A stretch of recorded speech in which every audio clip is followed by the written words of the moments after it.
Hello दोस्तों, जिस तरह आप लोग को पता है कि बीपीएससी द्वारा एडीओ का एग्ज़ाम होने वाला है, उसके लिए घटना चक्र के द्वारा एक बुक निकाला गया है, बीपीएससी एडीओ हेतु अध्ययन सामग्री, जिसमें समान अध्ययन समान योग्यता माने पेपर 2 और पेपर थर्ड के लिए एक बुक निकाला है बीपीएससी एडीओ के लिए। ठीक है, इसके लिए हम लोग क्या करेंगे, जो बीपीएससी का जो पहला का जो आपका जीएस का पोर्शन है, जैसे इतिहास, राज्य व्यवस्था, भूगोल, पर्यावरण, आर्थिक सामाजिक विज्ञान, बजट और आर्थिक सर्वेक्षण, ये सब है। अब मेले ये सब का पूरा हम लोग इसका हम लोग पूरा जो बुक का है, जो जीएस का, वो पूरा वीडियो हम लोग पढ़ेंगे। इसके हम लोग वीडियो लेक्चर के थ्रू धीरे धीरे ये वीडियो आते रहेगा और मैं कोशिश करूंगा ये हफ्ता ही कंप्लीट कर दूं, ताकि आप लोग बाद में इसका रिवीजन कर सके पढ़ के।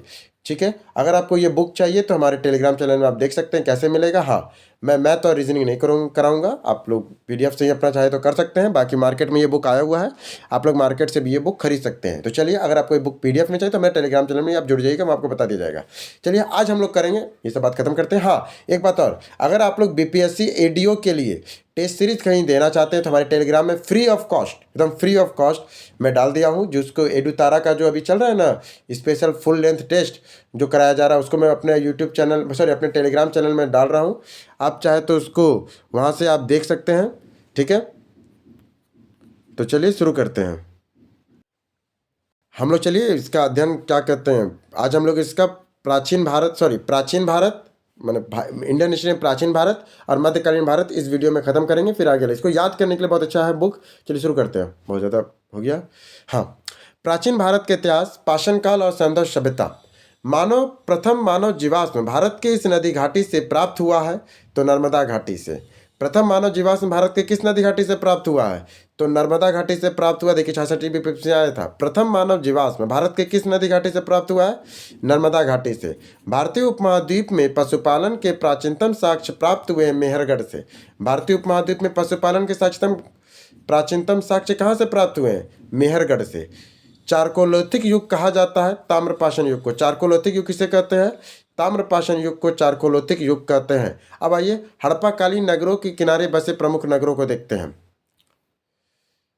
जैसे ये देखिए, हड़प्पा नदी, हड़प्पा कहाँ बसा था, हड़प्पा रावी नदी पे, हड़प्पा रावी नदी पे, हड़प्पा रावी नदी पे। हड़प्पा शहर कहाँ बना था, हड़प्पा शहर रावी नदी पर। मोहनजोदाड़ो सिंधु नदी पे, हड़प्पा रावी नदी पे, मोहनजोदाड़ो सिंधु नदी पे। रोपड़ सतलज नदी पे, रोपड़ कहाँ बसा था, सतलज नदी पे। कालीबंगा घग्गर नदी पे। पूछता है कालीबंगा किस नदी के किनारे बसा हुआ था, घग्गर नदी पे। लोथर, बहुत इंपॉर्टेंट क्वेश्चन, हर किसी में पूछता है। लोथर भोगवा या भोगवा नदी पे। सुतकांडोर दाशक में, सुतकांडोर दाशक में। सोतकाहो सादीकौर में, सोतकाहो सादीकौर में। आलमगीरपुर हिंडन नदी पे, सबसे दक्षिणा बिंदु आलमगीरपुर पूर्वी बिंदु आलमगीरपुर हिंडन नदी पे। रंगपुर भादर या मादर नदी पे, रंगपुर भादर या मादर नदी पे। कोट दिल्ली सिंधु नदी पे, कोट दिल्ली सिंधु नदी पे। कुनाल जो कुनाल शहर था वो सरस्वती नदी किनारे, कुनाल शहर सरस्वती। चुंदहाड़ो सिंधु नदी किनारे। बनावली सरस्वती के किनारे। इसके बाद भगवानापुर सरस्वती नदी किनारे। अमारी सिंधु नदी किनारे। चुंदहाड़ो सिंधु नदी। मांडा चिनाब नदी। पूछता है मांडा शहर किस नदी किनारे बसा था, चिनाब नदी। दैमाबाद प्रवरा नदी, दैमाबाद प्रवरा नदी। राखीगढ़ी घग्गर नदी। चलिए एक बार रिपीट करते हैं इसको। हड़प्पा रावी नदी पे, हड़प्पा रावी नदी पे। रोपड़ सतलज नदी पे। लोथर भोगवा या भोगवा नदी पे। सोतकाहो सादीकौर में। रंगपुर भादर या मादर में। कुनाल सरस्वती नदी पे। बनावली सरस्वती नदी पे। और भगवानपुर सॉरी तीन गो आपका सरस्वती नदी पे, कुनाल बनावली और भगवानपुर। सिंधु नदी पे आमिरी है। फिर आपका आता मोहनजोदाड़ो सिंधु नदी पे, मोहनजोदाड़ो सिंधु नदी पे। कालीबंगा घग्गर नदी पे। सुतकाडोर दाशक नदी पे। पूछता है सुतकाडोर किस नदी किनारे है, दाशक नदी पे। आलमगीरपुर हिंडन नदी पर। काटोजी सिंधु नदी पे। कोट दीजी सिंधु नदी पे। चुंदहाड़ो सिंधु नदी पे। मांडा चिनाब नदी पे। दैमाबाद प्रवरा नदी पे, दैमाबाद प्रवरा नदी पे। राखीगढ़ी घग्गरा नदी पे, राखीगढ़ी घग्गरा नदी पे। राखीगढ़ी घग्गरा नदी पर। सिंधु सभ्यता संबंधित है आदि ऐतिहासिक युग से।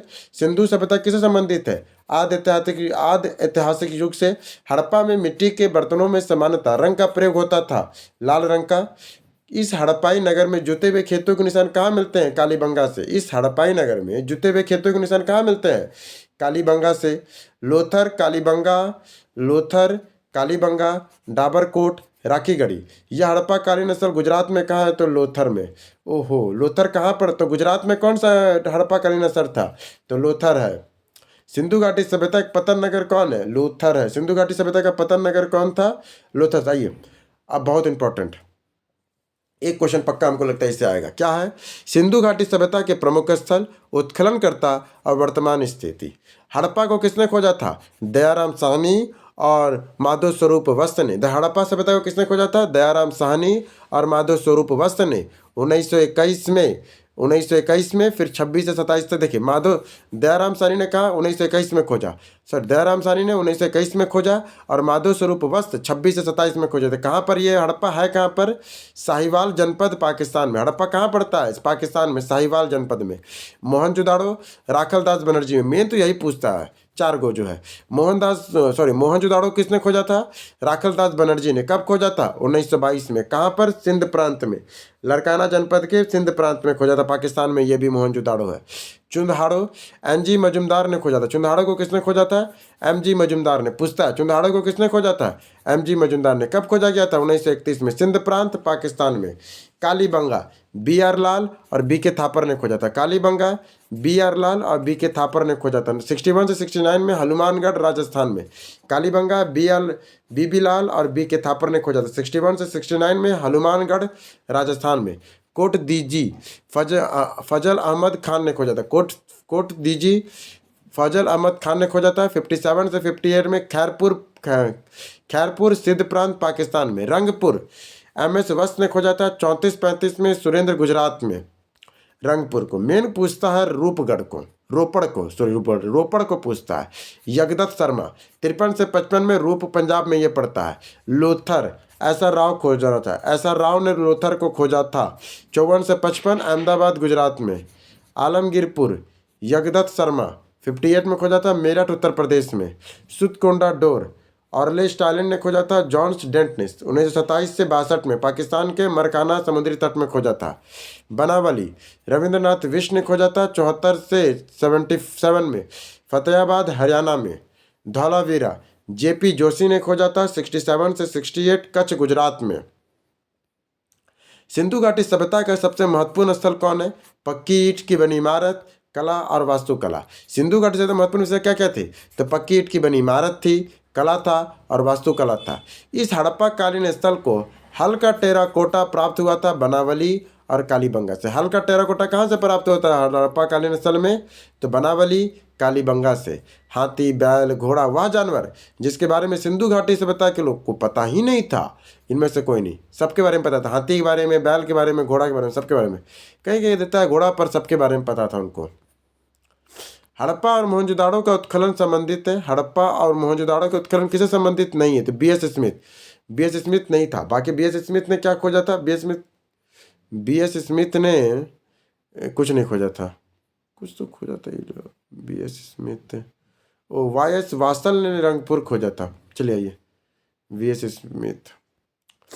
अब आइए, कहाँ से धातु इन लोग को प्राप्त होता था?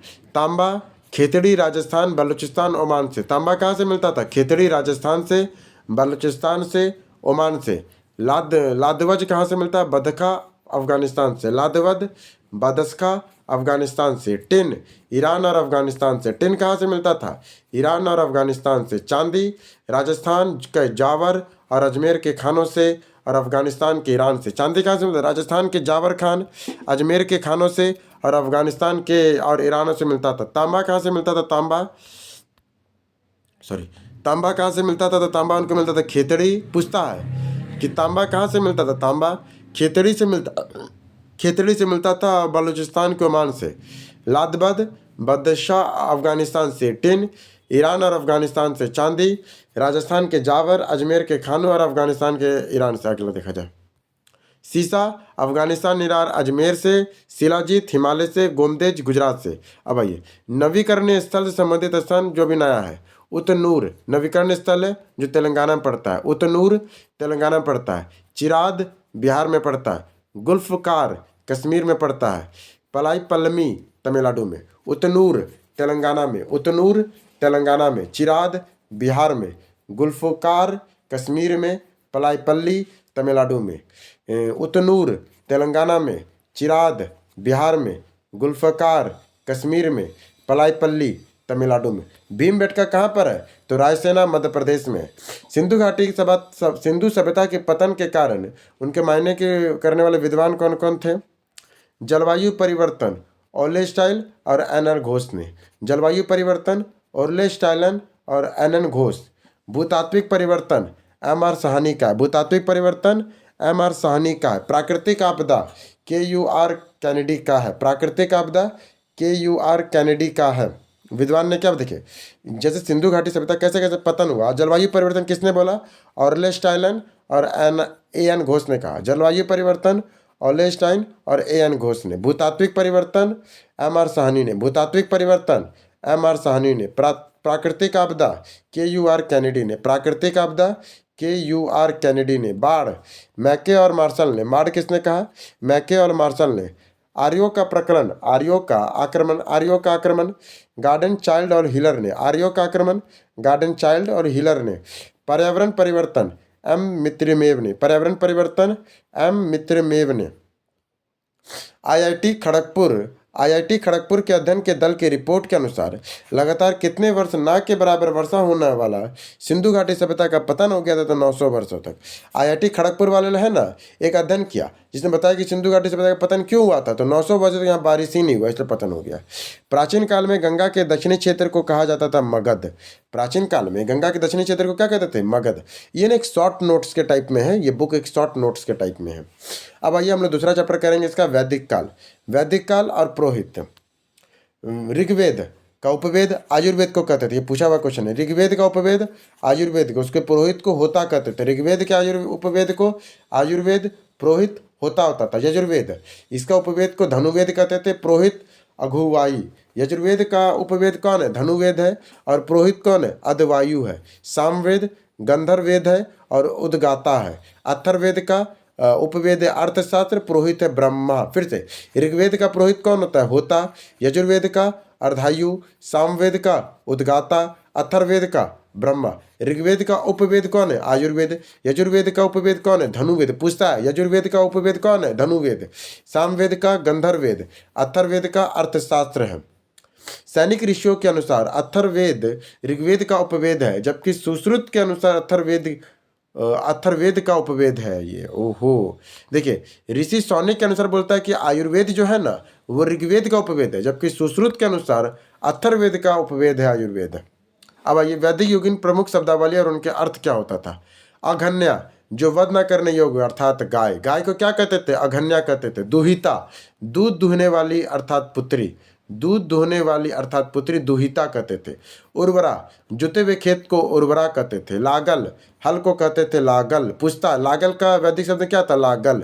यव, जौ। यव क्या था? जौ था। गोधम, गेहूं। हिरण्मय या सुस्वर्ण, सोना था। करीद, गोबर और खद्द। करिश क्या है? गोबर और खाद। बैकनाट, ऋषि लेकर ब्याज देने वाला। बैकनाट कौन है? यवन, यौ का जौ, यौ का जौ। गोधम का गेहूं। हिरण्मय का सोना। करिश का गोबर या खाद। वैकनाट का ऋषि लेकर ब्याज देने वाला वर्ग। तुदुल, चावल, ब्रही, धान होता है। फिर आता है वैदिक संहिता में 9वां मंडल पूर्णतः समर्पित है सोम और स्पे के नामाकृत देवता को। बोजांग को ही महत्वपूर्ण है क्योंकि यहाँ से प्राप्त अभिलेखों में इंद्र, मित्र, वरुण, नासल आदि वैदिक देवताओं का नाम उल्लेखित किया होता है। इन 10 राजाओं के युद्ध में किस युद्ध के तट पर लड़ा गया था? परुष्णी के तट पर लड़ा गया था। वैदिक प्रमुख संहिताएं, सबसे पहले ऋग्वेद जिसे ऐत्रेय या कौशिकी कहते हैं। ये देखिए एक मिनट, वेद क्या है? ऋग्वेद है, 4 वेद है ना। सबसे पहला वेद कौन है? तो ऋग्वेद है। इसे हम लोग ऐत्रेय या कौशिकी भी कहते हैं। आरण्य क्या है? ऐत्रेय या कौशिकी। उपनिषद क्या है? तो ऐत्रेय या कौशिकी। सीधा जैसे याद रखिए, ऋग्वेद का ब्राह्मण ग्रंथ कौन है? ऐत्रेय। आरण्य क्या है? ऐत्रेय। उपनिषद क्या है? ऐत्रेय। सामवेद का ब्राह्मण ग्रंथ तांडव या जैमिनी। सामवेद का ब्राह्मण ग्रंथ कौन है? तांडव या जैमिनी। और आरण्य क्या? जैमिनी या छंदो ये ज्ञानक। और सामवेद का उपनिषद क्या, तो छादोंग सबसे प्राचीन जैमिनीय। यजुर्वेद जिसे हम लोग तैतरेयी शपथ सबसे बड़ा है, यजुर्वेद का तैतरेयी शपथ सबसे बड़ा है, तैतरेयी शतपथ है। यजुर्वेद का विनय दारण्य कठोपनिषद है। अथर्ववेद का गोपथ है। ब्राह्मण ग्रंथ और मंडकोपनिषद या मुंडकोक्युपनिषद सबसे छोटा है, मुंडकोपनिषद सबसे छोटा है। अब आइए सबसे इंपॉर्टेंट, ऋग्वैदिक कालीन की नदियाँ, मालूम ऋग्वैदिक कालीन की नदियाँ देगा और आधुनिक के नाम पूछेगा। जैसे कुरु का कुरम हो गया है, विशिष्टा का झेलम, विशिष्टा को झेल रहे हैं झेलम, परशुरणी को रावी, परशुरणी को रावी, विपाशा को व्यास, दुश्रुति को सागल, सुवास्तु को स्वास्थ्य, कुंभा को काबुल, अस्कनी को चिनाब, क्षुद्र सुत्रदी को सतलज, सदानीर को गंडक, गोमती को गोमल, गोमती को गोमल। फिर से एक बार, क्रुमु को कुमल, क्रुमु को कुमल, विशिष्टा को झेलम, परशुरणी को रावी, विपाशा को व्यास, दुष्टुति घगरा को, सुस्वस्तु स्वाद को, कुंभा को काबुल, अस्कनी को चिनाब, सताद्री को सतलज, सदानीरा को गंडक, सदानीरा को गंडक, गोमती को गोमल, गोमती को गोमल। गायत्री मंत्र किस पुस्तक से मिलता है, तो ऋग्वेद से। गायत्री मंत्र किस पुस्तक से मिलता है, ऋग्वेद से। इस काल में अछूतों की अवधारणा को स्पष्ट रूप से उद्धृत किया है धर्मशास्त्र के समय में। इस काल में अछूतों की अवधारणा को स्पष्ट रूप से किसको उद्धृत किया है, धर्मशास्त्र के समय में। अब आइए ऋग्वैदिक कालीन प्रमुख देवता। इंद्र, इंद्र युद्धा का नेता, वर्षा का देवता। इंद्र कौन है, युद्ध का नेता तथा वर्षा का देवता। इंद्र कौन थे, युद्ध का नेता, वर्षा का देवता। अग्नि, देवताओं और मनुष्यों के बीच मध्यस्थ। अग्नि क्या है, देवता और मनुष्यों के बीच के मध्यस्थ कराते थे इंद्र। अग्नि युद्धों के देवता, वर्षा। और अग्नि क्या कराते थे, मध्यस्थता कराते थे। जैसे आजकल डोनाल्ड ट्रंप करा रहा है सबका मध्यस्थ है, करता कुछ भी नहीं हो। सॉरी, वरुण, क्या बोले थे यार, वरुण, वरुण आकाश पृथ्वी सूर्य का निर्माता, समुद्र का देवता, जगत का नियता, देवताओं का पोषक, ऋतु या नैतिक व्यवस्था का नियामक, सत्य का प्रतीक, ऋतु परिवर्तन और दिन रात का कर्ता। वरुण कौन थे, वरुण देवता कौन थे, आकाश पृथ्वी सूर्य का निर्माता, सूर्य का देवता, जगत का नियता, देवताओं का पोषक और ऋतु या नैतिक व्यवस्था का नियामक, सत्य का प्रतीक, ऋतु परिवर्तन और दिन रात का कर्ता। ध्रुव, ध्रुव क्या है, आकाश का देवता। ध्रुव क्या होता है, आकाश का देवता। सोम, वनस्पति का देवता। सोम क्या थे, वनस्पति के देवता थे। उषा कौन थे, भोर आकाश या ऊर्जा का प्रतीक। भोर आकाश, उषा कौन है, भोर प्रकाश या ऊर्जा का प्रतीक। अश्वनी, असीवन विपत्तियों को हराने वाला देवता। असीवन विपत्तियों को हराने वाला देवता। पूषण, पशुओं का देवता। विष्णु, विश्व का संरक्षक या पालन करता। मारुत, आंधी तूफान का देवता। मारुत कौन थे, आंधी या तूफान का देवता। मारुत कौन थे, आंधी या तूफान का देवता। रुद्र कौन थे, असुरी शक्तियों का दमन करने वाला। रुद्र कौन थे, असुरी शक्तियों का दमन करने वाला को रुद्र कहते थे, रुद्र देवता। दिशा और उनके राजा, जैसे पूर्व में प्राची और राजा का नाम था सम्राट। जो पूर्व की दिशा में वैदिक सब था वो प्राची था, राजा का नाम सम्राट। पश्चिम में पश्चिता और स्वराट कहते थे। पश्चिम में प्राचीत्य और राजा का नाम स्वराट था। उत्तर में उदित या विराट था। मध्य में राज्य को राजा कहते थे। दक्षिण में भोज और राजा को भोज्य कहते थे। उपमहाद्वीप में लोहे का प्रयोग शुरू हुआ था लगभग में 3000 साल पहले। सत्यमेव जयते लिखा गया मुंडकोपनिषद में। सत्यमेव जयते कहाँ से लिए हैं, मुंडकोपनिषद से। अब आ जाइए, तीसरा है हमारा चैप्टर। अब आ जाइए बौद्ध धर्म। महात्मा बुद्ध का महापरिनिर्वाण हुआ था कुशीनगर में। महापरिनिर्वाण कब हुआ, कुशीनगर में। बोध गया में ज्ञान की प्राप्ति हुई थी गौतम बुद्ध को। महात्मा बुद्ध ने अपना पहला धर्म चक्र परिवर्तन स्थान दिया था सारनाथ में।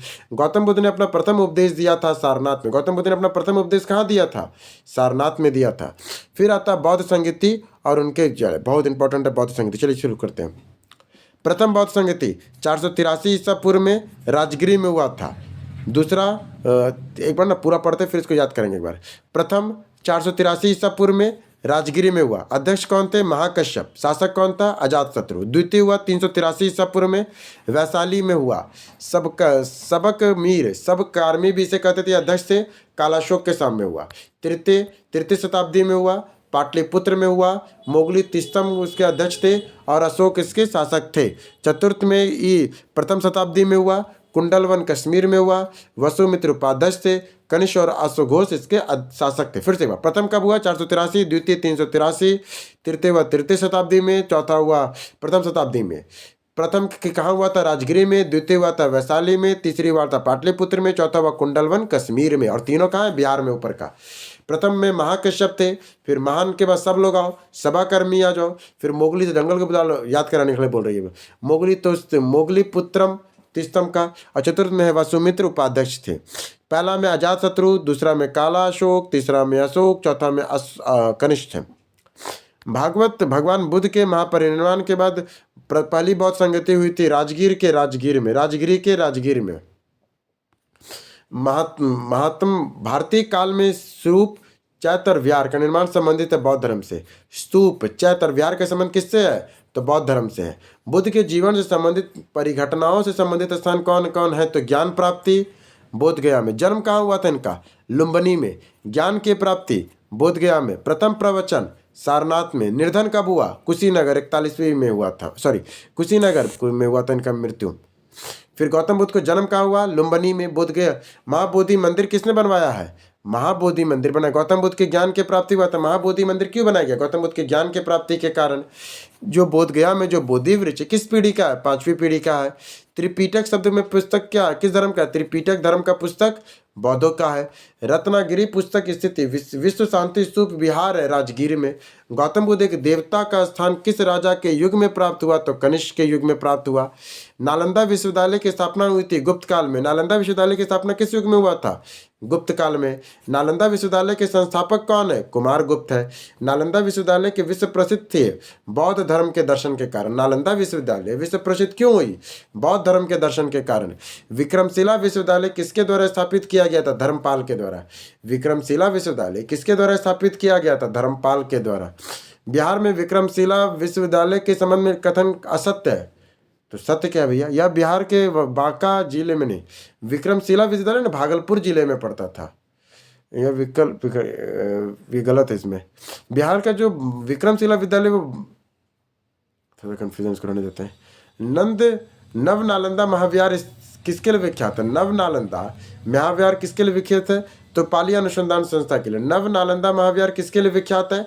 पाली अनुसंधान के लिए नव नालंदा महाविहार स्थित है। बोधितत्व पद्मनी की पेंटिंग स्थित है अजंता में।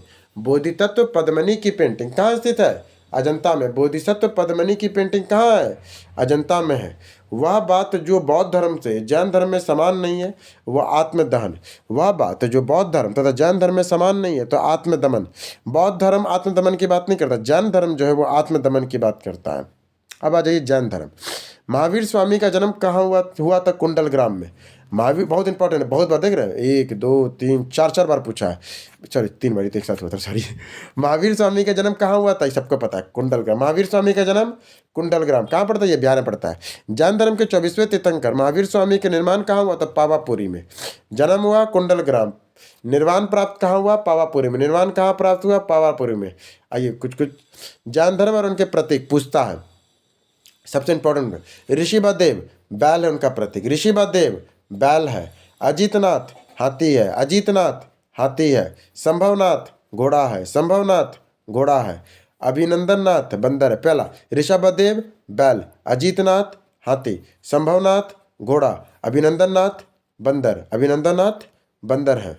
फिर है समितिनाथ चकमा, समितिनाथ चकमा। प्रभानंद इंपॉर्टेंट है, प्रभा प्रद कमल है। सर्प सुपार्श्वनाथ होते, पार्श्वनाथ नहीं है ये सुपार्श्वनाथ है। स्वास्तिक चंद्रप्रभ चंद्रमा, पुष्पदंत मकर, शीतलनाथ कल्पवृक्ष या श्रीवत, श्रेयासानाथ गेंडा, वत्सरजु भैंसा, विमलनाथ शंकुर, अजतनाथ अंतनाथ रेही या गरुड़, धर्मनाथ ब्रज, शांतिनाथ हिरण, कुर्थुनाथ बकरा, अरनाथ मछली या नंदाव्रत, मल्लिकनाथ कलश, मुनि सुश्रुत कछुआ, नमीनाथ नीलकमल में, नमीनाथ की नीलकमल में।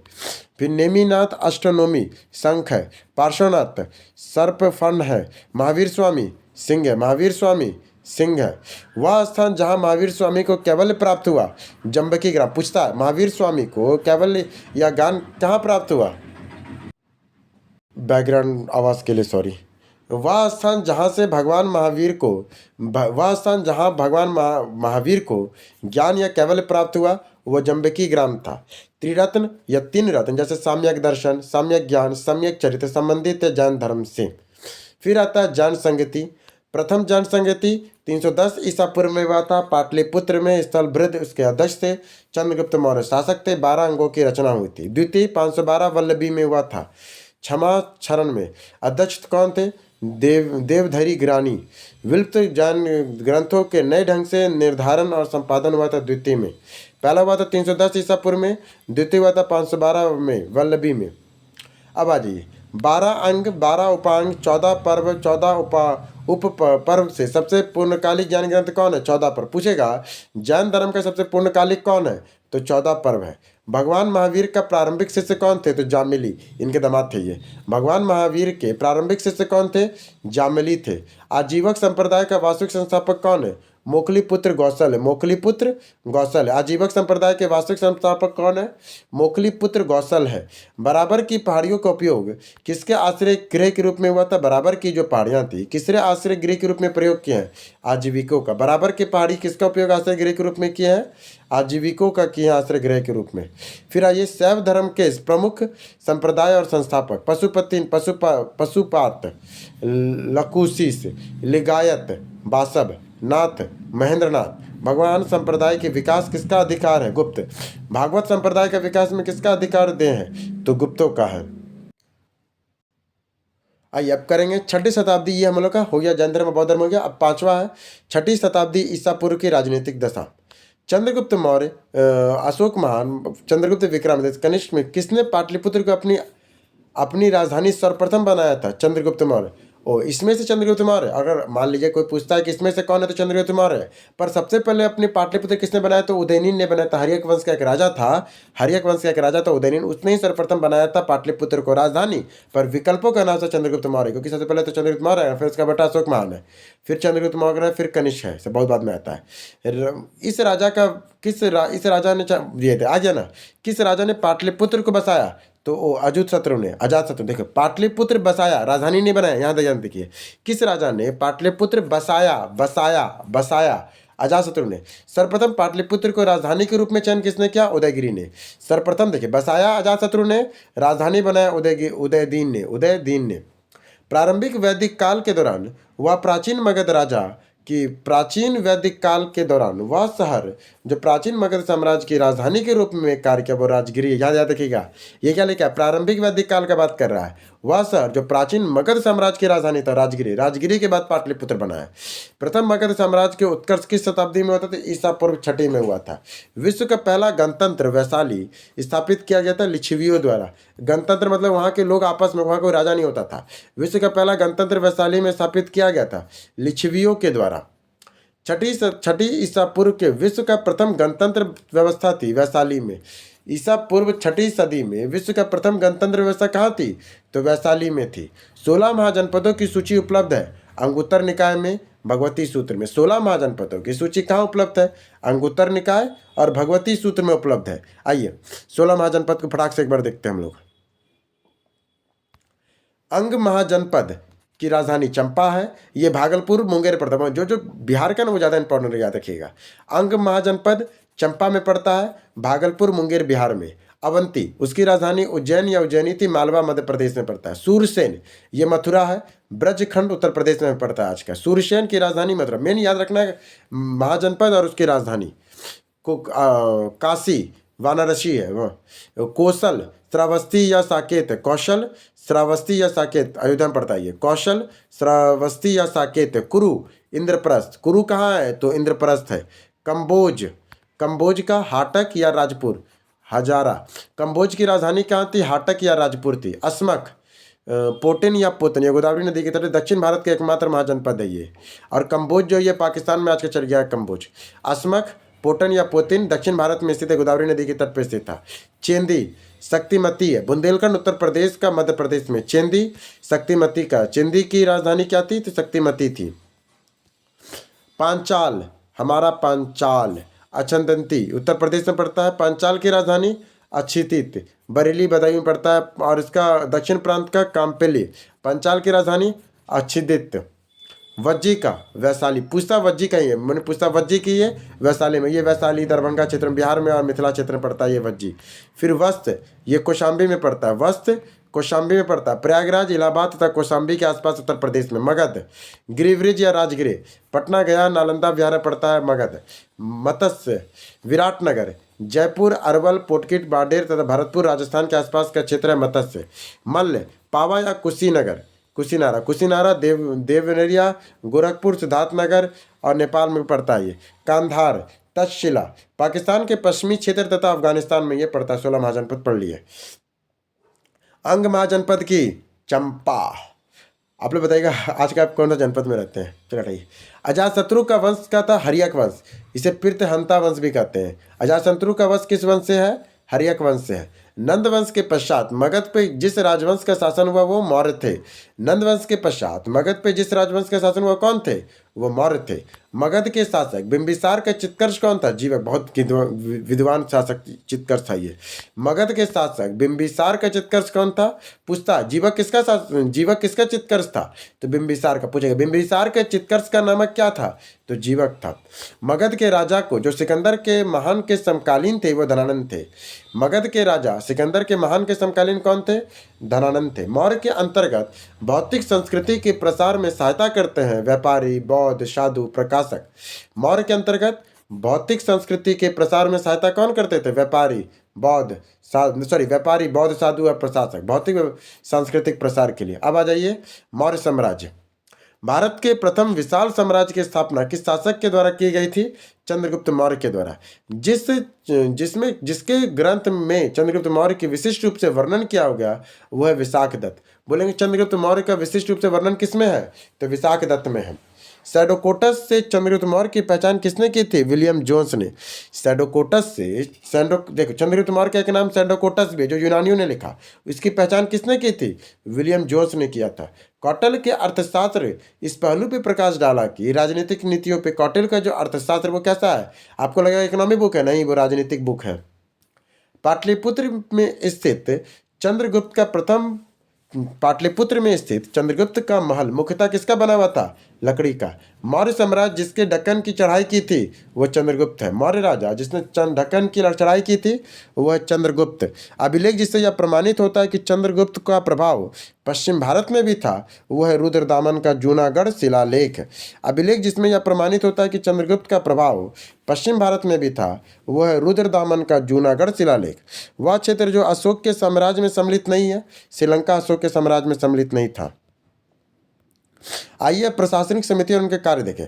पूछता ना मौर्य का कौन सा समिति का, टोटल 8 गो समिति था, तो इससे पूछेगा कि कौन समिति और उसका कार्य क्या था, याद रखेंगे। प्रथम उद्योग और शिल्प का निरीक्षण करता था। भैया सबसे पहले पैसा होगा तभी ना कुछ कीजिएगा, तो प्रथम उद्योग और शिल्प कार्यों का परीक्षण करता था। द्वितीय विदेशों से की देखरेख करता था। पहला भैया उद्योग बना, दूसरा में शिल्प देखो तो विदेशियों की देखरेख करता था, द्वितीय। तृतीय जन्म और मरण का विवरण देखते थे। तृतीय में क्या था? तीनों काम, जन्म मरण। तृतीय समिति क्या करती थी? जन्म और मरण के विवरण करती थी। चतुर्थ समिति व्यापार और वाणिज्य का। पहला में क्या था? उद्योग और शिल्प। चतुर्थ में क्या? व्यापार और वाणिज्य। पांचवा में क्या है? पांचवा में आपका निर्मित वस्तुओं के विक्रय का निरीक्षण करती थी। और षष्ठम में बिक्री का वसूली कर। पहला पढ़े उद्योग और शिल्प का, दूसरा पढ़े विदेशी में देखभाल। ये सब हम लोग क्या पढ़ रहे हैं आपको पता होना चाहिए। ये सब हम लोग पढ़ रहे हैं प्रशासनिक समिति, मौर्य समाज में जो समिति थी उसके बारे में पढ़ रहे हैं। प्रथम पढ़े उद्योग और शिल्प का देखता था। द्वितीय में विदेशों की देखरेख करता था। तृतीय में जन्म और मरण का विवरण देखता था। चतुर्थ में व्यापार और वाणिज्य का देखभाल। पंचम में निर्मित वस्तुओं के विक्रय का परीक्षण। और षष्ठम में बिक्री में कर वसूला जाता था। फिर आता अर्थशास्त्र ने वर्णित कुछ तीर्थ और उसके अध्यक्ष। पुरोहित क्या करता था? ये क्या है? मौर्य जो अर्थव्यवस्था है ना अर्थशास्त्र में, उसमें वर्णित कुछ तीर्थ है और उसके अध्यक्ष माने उसका कौन सा तीर्थ और उसका कौन सा अध्यक्ष होता था। जैसे पुरोहित, पुरोहित क्या करेगा? धन धर्म और दान विभाग का प्रधान होता था वो। युवराज, वो राजपुत्र होता था। सेनापति, सेना विभाग का प्रधान। समाहर्ता, राजकीय करों का संग्रह करता। समाहर्ता कौन होता है? राजकीय करों का संग्रहर्ता होता है। संघिनता, राजकीय कोष का अध्यक्ष होता था। लक्ष्मणाध्यक्ष, मुद्रा जारी करना होता। लक्ष्मणाध्यक्ष का काम क्या होता था? मुद्रा जारी करना। अकाध्यक्ष का खानों का आकार। प्रदेष्टा का फौजदारी कमिश्नर, फौजदारी न्यायाधीशों का कमिश्नर होता था पोस्टाध्यक्ष। फिर आता है प्रणाध्यक्ष, वाणिज्यिक विभाग का अध्यक्ष कौन था? प्रणाध्यक्ष। सीताध्यक्ष, राजकीय कृषि विभाग का अध्यक्ष होता था सीताध्यक्ष। व्यवहारिक, धर्मस्थली दीवानी न्यायालय का न्यायाधीश। कर्माधीनत, उद्योग और वाणिज्यिक का अध्यक्ष कौन था? कर्माधीनत। दंडपाल, पुलिस अधिकारी होता था दंडपाल। विविधदाता, चारागाह प्रमुख होता था अंतपाल। सीमावर्ती दुर्गों का रक्षक होता था अंतपाल। सुनाध्यक्ष, बछड़खाने का प्रमुख होता था। गणिकाध्यक्ष, वैश्याओं का प्रमुख होता था गणाध्यक्ष। फिर आता है अशोक के शासनकाल में बौद्ध सभा जिस नगर में आयोजित की गई थी वो था पाटलिपुत्र। अशोक के शासनकाल में बौद्ध सभा जिस नगर में आयोजित की गई वो कौन था? वो पाटलिपुत्र था। अशोक के अधिकांश शिलालेखों में प्रयुक्त प्रमुख भाषा कौन थी? प्राकृतिक। अशोक के जो अधिकांश शिलालेख है ना वो कहाँ है? तो प्राकृतिक भाषा थी उसकी। वह महाजनपद जो वर्तमान में भारत का हिस्सा नहीं है वो गंधार। गंधार कहाँ है?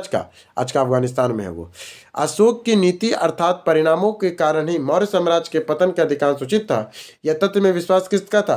रोमिला थापर का। क्या कहता? अशोक की नीति के आर्थिक परिणामों के कारण ही मौर्य साम्राज्य का पतन अधिकांशतः उचित हुआ। यह तथ्य विश्वास किससे था? रोमिला थापर का। अशोक की क्या नीति? धम्म का शासन, माने कि शांति का शासन। तो शांति से भैया राज्य नहीं चलता, राज्य के लिए चाहिए ताकत। तब ना ताकत नहीं है तो पैसा नहीं, तो उसका राज्य ढह गया रोमिला थापर ने।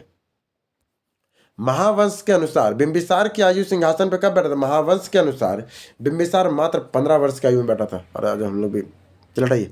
मौर्यकालीन सैन्य प्रशासन समिति, मौर्य काल का प्रमुख सैन्य समिति कौन कौन था? प्रथम समिति मौर्यकालीन में जल सेना समिति था। द्वितीय समिति रसद सामग्री संबंधी था। तृतीय समिति पैदल सैनिकों की देखरेख।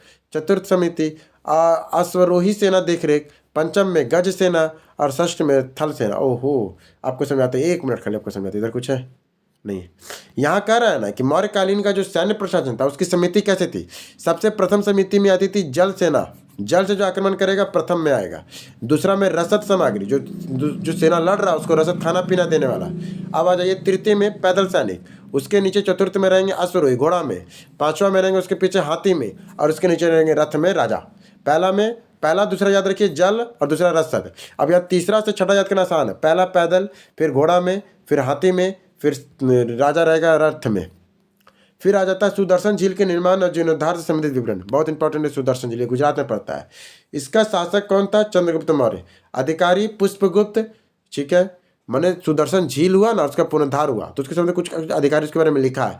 चंद्रगुप्त मौर्य ने भेजा था पुष्पगुप्त को, अशोक ने भेजा था तुषारशुम ने, रुद्रधामन ने भेजा था सुविख्यात ने, और स्कंदगुप्त के समय पंडदत्त और उसका पुत्र चक्रपालिनी था। पूछेगा सुदर्शन झील का निर्माण किसने कराया था?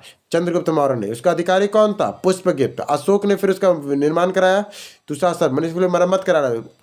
सुदर्शन झील का निर्माण कराया चंद्रगुप्त मौर्य ने, फिर सब लोग मरम्मत करा रहा। अशोक का तुषारशुम को भेजता है, रुद्रदामन ने सुविशाख को भेजा, और स्कंदगुप्त ने पंडदत्त तथा उसका पुत्र चक्रपालिनी ने भेजा। ब्राह्मी लिपि में सर्वप्रथम किसने डिकोड किया? ब्राह्मी लिपि को सर्वप्रथम किसने डिकोड किया है? जेम्स प्रिसेप ने। ब्राह्मी लिपि को सर्वप्रथम किसने डिकोड किया है? जेम्स प्रिसेप ने किया। प्राचीन भारत की लिपि दाहिने से बाईं ओर लिखी जाती थी खरोष्टी। पूछेगा खरोष्टी लिपि कैसे लिखी जाती है? दाहिने से बाईं ओर लिखी जाती है। अपने अभिलेखों में अशोक सामान्यतः किस नाम से जानता है? तो प्रियदर्शी के नाम से। अपने शिलालेखों में अशोक को किस नाम से पुकारते थे? प्रियदर्शी के नाम से पुकारते थे। केवल वह लघु शिलालेख जिसमें अशोक को स्वयं का मगध का राजा बताया है वो है बेबरू या बैराट। पूछता है किस लघु शिलालेख में अशोक ने स्वयं को मगध का राजा बताया है? तो भबरू या बैराट का शिलालेख में। किस अभिलेख में कलिंग विजय का वर्णन है? तो अशोक के 13वें वृहत शिलालेख में है कलिंग विजय का वर्णन। अशोक के धम्म का मूल संदेश क्या है? शांति, अहिंसा, धार्मिक सहनशीलता। अशोक के धम्म का मूल संदेश क्या है? शांति और अहिंसा, धार्मिक सहनशीलता। मैग्नेसीज का दूत सेलुकस था। मैग्नेसीज का दूत कौन था? सेलुकस था। मौर्य साम्राज्य के 7 वर्गों में विभाजन विशेष रूप से उल्लेख किया गया मैग्नेसीज की पुस्तक इंडिका में। मौर्य शासन में 7 वर्गों में विभाजन किया गया, विशेष रूप से उल्लेख कहाँ पर है? मैग्नेसीज की पुस्तक इंडिका में है। मैग्नेसीज ने भारतीय समाज में जितनी श्रेणी विभाजित किया तो वो 7 भागों, जो हम लोग आज का उस समय का जो भारतीय समाज था ना, मैग्नेसीज ने उन्हें 7 वर्गों में बांटा। कितने वर्गों में? 7 वर्गों में बांटा। वह स्रोत जिसमें पाटलिपुत्र के प्रशासन का वर्णन मिलता है वो इंडिका है। मैग्नेसीज की पुस्तक का नाम क्या था? इंडिका था। फिर आता अशोक के धर्म के प्रचार के लिए भेजे गए प्रचारक कौन थे? सोन या उत्तरा, स्वर्णभूमि या बर्मा। सोन या उत्तरा, स्वर्णभूमि, बर्मा। महेंद्र या संघमित्रा, श्रीलंका थी। महेंद्र या संघमित्रा, श्रीलंका थी। मझांतिक, कश्मीर या कांधार थी। महारक्षित, यवन राज्य था। सोन या उत्तरा, स्वर्णभूमि, बर्मा। महेंद्र या देखो कहाँ कहाँ भेजा है, स्वर्ण और उत्तरा को भेजा, स्वर्णभूमि बर्मा भेजा। महेंद्र और संघमित्रा, इसका बेटा बेटी था, संघ और महेंद्र और संघमित्रा को श्रीलंका भेजा। इसके बाद मझांतिक को कश्मीर और गंधार भेजा। महारक्षित को यवन राज्य में भेजा। फिर आता है बौद्ध काल में शिक्षा का सर्वाधिक केंद्र कौन था? तक्षशिला। और अंतिम मौर्य सम्राट कौन हुए? तो वीरद्रथ। मौर्योत्तर काल, जिस अभिलेख में रुद्रदामन के प्रथम की विभिन्न उपलब्धियां वर्णित वो कौन है? तो जूनागढ़। पूछेगा रुद्रदामन प्रथम की उपलब्धियां किसमें वर्णित है? जूनागढ़ अभिलेख में।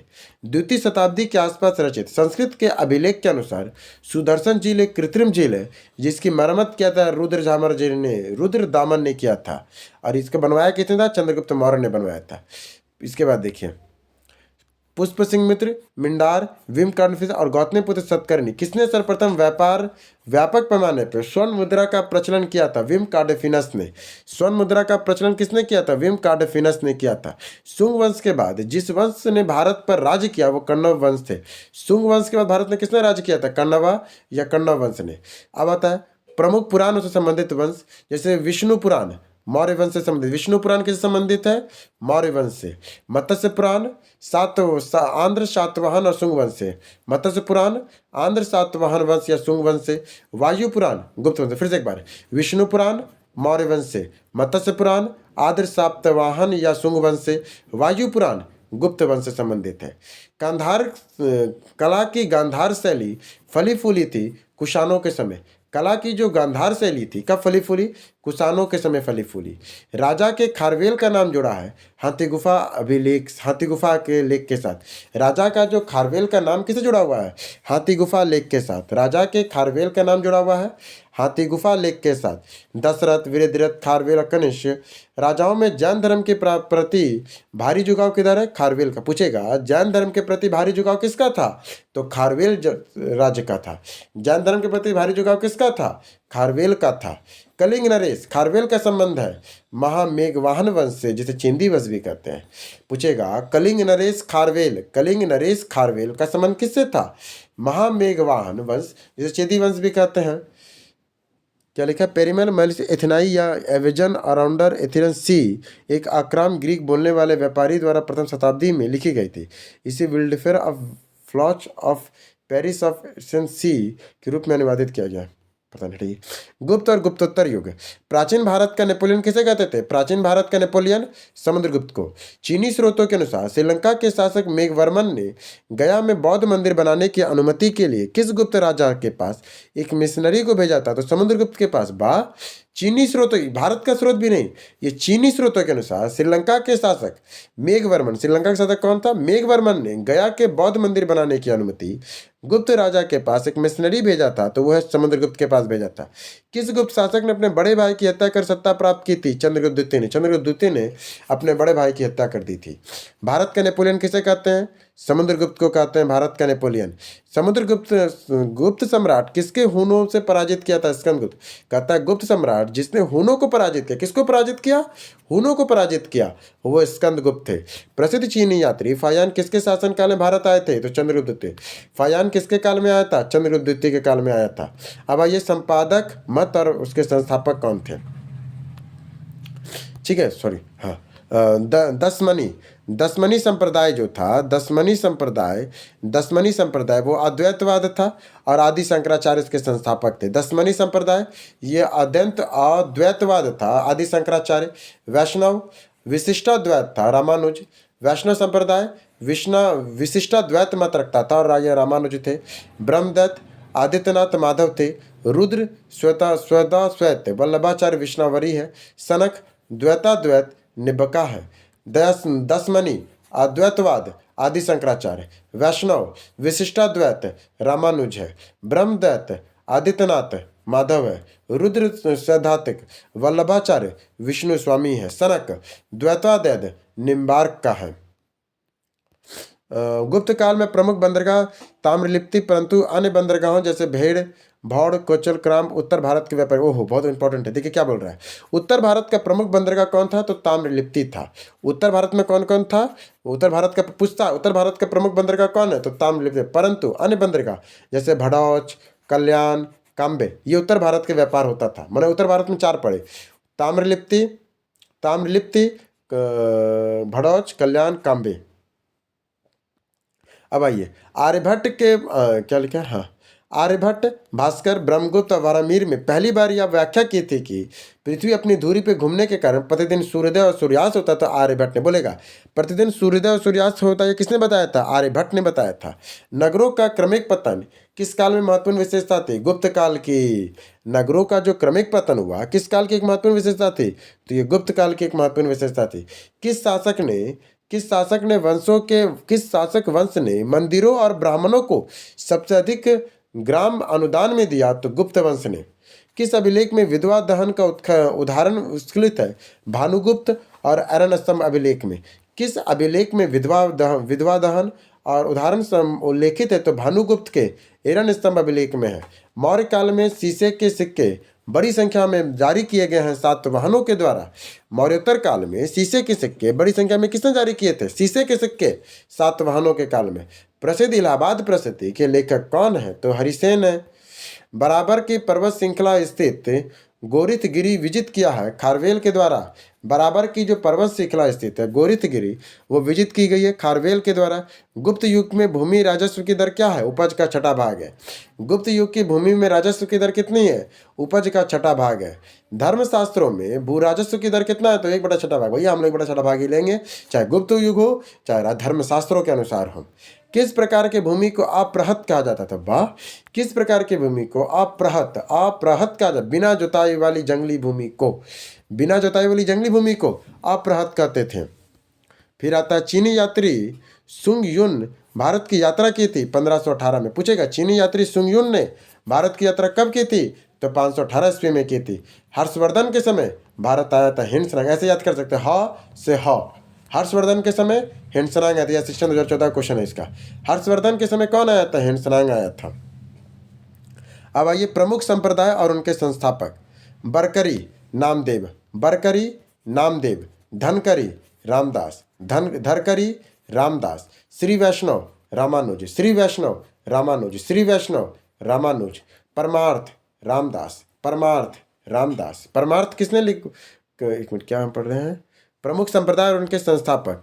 बरकरी संप्रदाय नामदेव इसके संस्थापक थे। बरकरी संप्रदाय के नामदेव, धरकरी के रामदास, श्री वैष्णव के रामानुज, परमार्थ के रामदास, परमार्थ का रामदास, रामावृत का रामानंद, आजीवक का वंश या वंद या किसी अचिंतित, युदाच्छावाद आचार्य अजित कैसे लंबित है। भौतिकवादी पकु कचयात, भौतिकवादी पशु धकयाछन, घोर अक्रियवादी परुष्ण कश्यप, घोर अक्रियवादी पूरन या कश्यप, अनिश्चयवादी राज या बैठलपति, अनिश्चयवादी संजय या बैठलपति थे। योग न्याय क्या लिखा है? योग न्याय संख्या वैश्विक किस भारतीय दर्शन में परमाणु सिद्धांत का प्रतिपादन है? वाह, क्वेश्चन बहुत अच्छा ये है। परमाणु सिद्धांत का प्रतिपादन किसमें है? परमाणु सिद्धांत का भारतीय दर्शन में से परमाणु सिद्धांत का प्रतिपादन किसमें किया गया है? वैश्विक में। वर्धन राजवंश की स्थापना किसने की थी? पुष्पभूति ने किया था। हर्षचरित्र नामक पुस्तक किसने लिखा है? बाण भट्ट ने लिखा है। और कवि बाण निवासी थे प्रतिकूट गांव के। कहाँ के निवासी थे? प्रतिकूट गांव के। फिर आता हर्षवर्धन के शासनकाल में किस चीनी यात्रा ने भारत की यात्रा की थी? हेनसनांग ने। इस हर्षवर्धन ने भारत की यात्रा के समय सूती कपड़ों का उत्पादन के लिए कौन सा प्रसिद्ध नगर था? तो मथुरा था। फिर आता गुप्तोत्तर अथवा पूर्व मध्यकालीन राजवंश। मैंने कौन सा गुप्त मैंने गुप्त वंश के बाद कौन सा आया और पूर्व मध्यकालीन वंश कौन कौन सा? चलिए खाली याद करेंगे कौन कौन वंश किसका था। जैसे कि पूर्ववर्ती परवर्ती गुप्त मगध में आए थे, महासेन गुप्त इसके शासक थे। परवर्ती गुप्त मगध का था, महासेन गुप्त।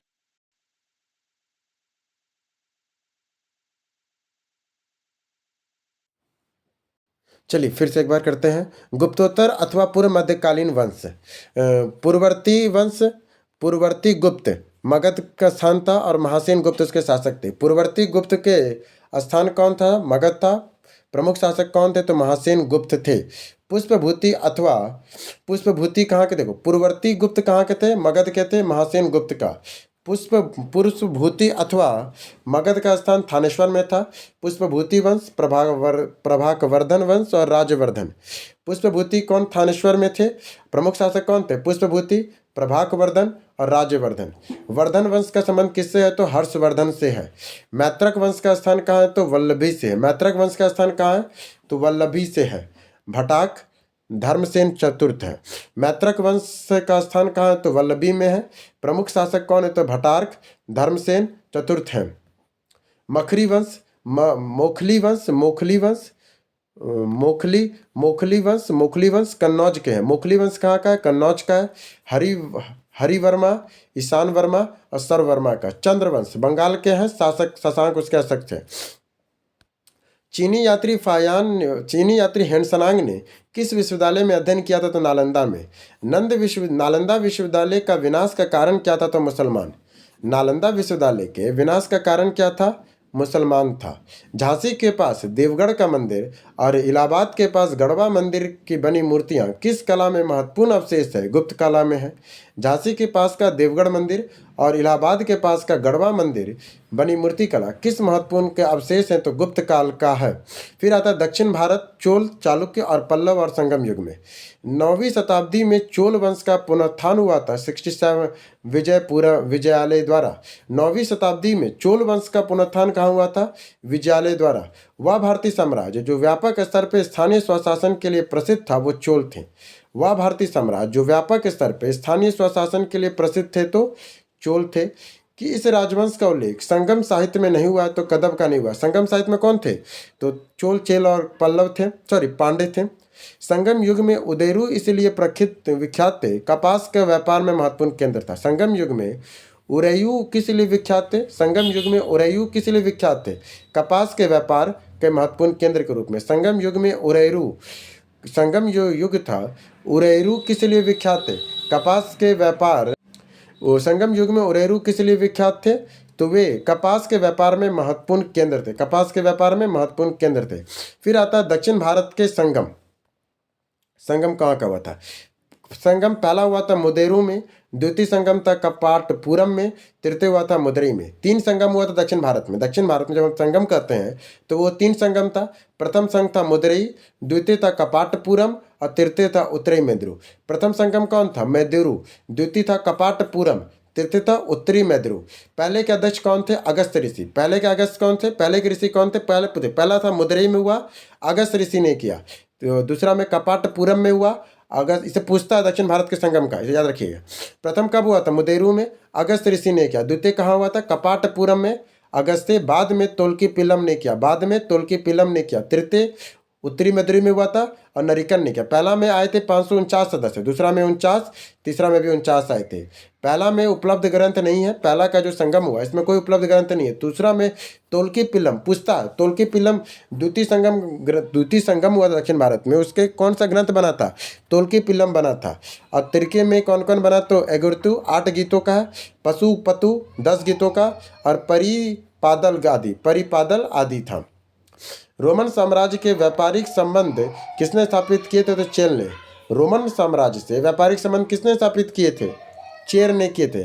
दक्षिण भारत के मंदिरों के आकर्षक द्वार कहते हैं गोपुरम को। दक्षिण भारत के मंदिरों का आकर्षक द्वार किसे कहते हैं? गोपुरम को। दक्षिण भारत के मंदिरों का आकर्षक द्वार किसे कहते हैं? गोपुरम को। यह मंदिर कांचीपुरम में स्थित है। एकाम्बेश्वर मंदिर का एक यह मंदिर जो कांचीपुरम में स्थित है वो कौन है? एकाम्बेकेश्वर मंदिर है। वह मंदिर जो कांचीपुरम में स्थित है वो कौन सा है? एकाम्बेश्वरम मंदिर जो कांचीपुरम में स्थित है। फिर आता है तंजौर के वृद्धाश्वर मंदिर का निर्माण कराया था। तंजावुर के वृद्धेश्वर मंदिर का निर्माण किसने कराया था? राजराजा प्रथम एक ने कराया था। तंजावुर के वृद्धेश्वर मंदिर का निर्माण किसने कराया था? राजराजा एक ने कराया था। प्रमुख राजवंश से संबंधित राजधानी राष्ट्रकूट का मलखेंड या मानखेत, पांड्य का मदुरई, चोल का तंजावुर, होयसल का हेलविड या प्रारंभिक राजधानी बेलूर। राष्ट्रकूटों किसे था? मानखंड या मानखेत, पांड्य का मदुरई, चोल का तंजावुर, होयसल का होलब्रिड या प्रारंभिक राजधानी वेलूर था। फिर आता है प्राचीन साहित्य और साहित्यकार। मुद्रा राक्षस के लेखक कौन थे? मुद्रा राक्षस के लेखक विशाख दत्त थे। मुद्रा राक्षस के लेखक विशाख दत्त। कुमार संभव महाकाव्य किसकी की कवि के लिखा था? कालिदास ने। कुमार संभव महाकाव्य की कवि के लेखक कौन थे? कालिदास। कलन पुस्तक का नाम क्या था? राजतरंगिणी। राजनीति की प्रारंभिक पुस्तक नीतिसार लिखा है कामदक के द्वारा। नीतिसार किसने लिखा है? कामदक के द्वारा। कालिदास के कुमार संभवम ने किस पौराणिक चरित्र का जन्म की कहानी है? तो कार्तिकेय की है। कालिदास के कुमार संभवम में किस पौराणिक चरित्र के जन्म की कहानी है? तो कार्तिकेय की है कुमार संभवम में। कृताजुनियम पुस्तक किसने लिखा है? तो भवरी ने लिखा है। कृताजुनियम पुस्तक किसने लिखी है? तो भरवी ने लिखा है। भरवी। कृताजुनियम पुस्तक किसने लिखी है? भारवी ने लिखा है। स्वप्न दास्ता के लेखक कौन है? तो भाष्य है। स्वप्न दास्ता के लेखक कौन है? तो भाष्य है। स्वप्न दास्ता के लेखक कौन है? भाष्य है। अर्थशास्त्र की पुस्तक के लेखक कौन है? तो कौटिल्य है। अर्थशास्त्र पुस्तक के लेखक कौन है? तो कौटिल्य है। विद्वान संबंधी देखा जाए तो विद्या संबंधित विधा चरक का चित्कर्ष है, ब्रह्मगुप्त का गणित है, वारामिहिर का ज्योतिष है, विशाख दत्त का नाटककार है। ज्योतिष विज्ञान संबंधी देखें तो चरक चित्कर्ष है, ब्रह्मगुप्त का गणित है, वारामिहिर का ज्योतिष है, विशाख दत्त का नाटककार है। ताम्रपत्र लेख दर्शाते हैं कि प्राचीन काल में ताम्रपत्र लेख दर्शाते हैं कि प्राचीन काल में बिहार के राजाओं का संपर्क था जावा सुमात्रा से। ताम्रपत्र लेख दर्शाते हैं कि प्राचीन काल में बिहार के राजाओं का संपर्क किससे था? जावा और सुमात्रा से था। स्वर्ण भूमि का वह राजा जिसने नालंदा में एक बौद्ध विहार की स्थापना की, उसके रख रखाव हेतु अपने दूत द्वारा देवपाल के 5 गांव दान में देने का प्रार्थना किया, वह है बालपुत्र देव ने। स्वर्ण भूमि का वह राजा जिसने नालंदा में एक बौद्ध विहार की स्थापना की तथा उसके रख रखाव हेतु अपने दूत द्वारा देवपाल के से 5 गांव दान में देने के लिए प्रार्थना किया, वो है बालपुत्र देव ने। पृथ्वीराज राशों के लेखक कौन है? चंद्रबरदई है। पृथ्वीराज राशों के लेखक कौन है? चंद्रबरदई है। आदोंतपुर शिक्षा का केंद्र किस राज्य में अवस्थित है? बिहार में। आदोंतपुर शिक्षा का केंद्र किस राज्य में अवस्थित है? तो बिहार में है। विक्रमशिला नामक प्राचीन विश्वविद्यालय की स्थापना बंगाल के किस शासक ने की थी? धर्मपाल ने। विक्रमशिला नामक प्राचीन विश्वविद्यालय की स्थापना बिहार में किस शासक ने की थी? धर्मपाल ने। कश्मीर के अकबर के नाम से प्रसिद्ध सुल्तान कौन है? तो सुल्तान जुनैन अबिदीन है। कश्मीर के अकबर के नाम से प्रसिद्ध सुल्तान कौन है? सुल्तान जुनैन अबिदीन है। कनाट वंश का संस्थापक कौन है? कनाट वंश का संस्थापक न्यानदेव है। कनाट वंश के संस्थापक कौन है? नायनदेव है। कनाट वंश के संस्थापक कौन है? न्यानदेव है। कनाट वंश का अंतिम शासक कौन था? हरि सिंह था। कनाट वंश का अंतिम शासक कौन था? तो हरि सिंह था कनाट वंश का अंतिम शासक। अब आ जाइए, अब हम लोग करेंगे मध्यकालीन भारत। इसी में हम लोग जोड़ देते हैं मध्यकालीन भारत को भी, इसको अलग कर दें। मध्यकालीन भारत के 83 में जोड़ दिए हैं। पहला है भारत में मुस्लिम आक्रमण। भारत में मोहम्मद गौरी को किसके प्रथम अख्ता प्रदान किया था? कुतुबुद्दीन ऐबक ने। भारत में मोहम्मद गौरी ने किसके प्रथम अख्ता प्रदान किया था? कुतुबुद्दीन ऐबक ने। मोहम्मद गौरी गुजरात के चालुक्यों द्वारा पराजित हुआ था 1178 में। मोहम्मद गौरी गुजरात के चालुक्यों द्वारा पराजित हुआ था 1178 ईस्वी में। मोहम्मद गौरी का प्रमुख युद्ध कौन था? ताराइन का प्रथम युद्ध 1191 से पृथ्वीराज चौहान जो था, पृथ्वीराज चौहान विजय हुआ था। ताराइन का द्वितीय युद्ध 1192 में हुआ था। पृथ्वीराज चौहान और गौरी के मध्य गौरी विजय हुआ था। चंदावर का युद्ध 1194 में जयचंद्र के विरुद्ध हुआ था और गौरी का विजय हुआ था। फिर आता है बिहार में प्रथम मुस्लिम विजेता कौन थे? तो बख्तियार खिलजी। बिहार का प्रथम मुस्लिम विजेता कौन था? बख्तियार खिलजी। नालंदा विहार का विध्वंस किया था बख्तियार खिलजी ने। नालंदा विहार के विध्वंस किसने किया था? बख्तियार खिलजी ने। दिल्ली सल्तनत और गुलाम वंश, चलिए सबसे पहले गुलाम वंश के शासक को पढ़ते हैं। गुलाम वंश के सल्तनतकालीन प्रमुख शासक कौन कौन थे? कुतुबुद्दीन ऐबक 1206 से 10, आराम शाह 10 से 11, इल्तुतमिश 11 से 36, शकरुद्दीन फिरोज शाह 1236 में था। रजिया 36 से 40, सबसे इंपॉर्टेंट पूछता है, रजिया का शासनकाल 36 से 40 था। मोहम्मदीन बहराम शाह 40 से 42, अलाउद्दीन मोहम्मद शाह 42 से 46, नरसुद्दीन मोहम्मद 46 से 66 तक है। गयासुद्दीन बलबन 66 से 87 तक में है। कैकुबाद 87 से 90 में है। काम्यूर 90 से 92 में है।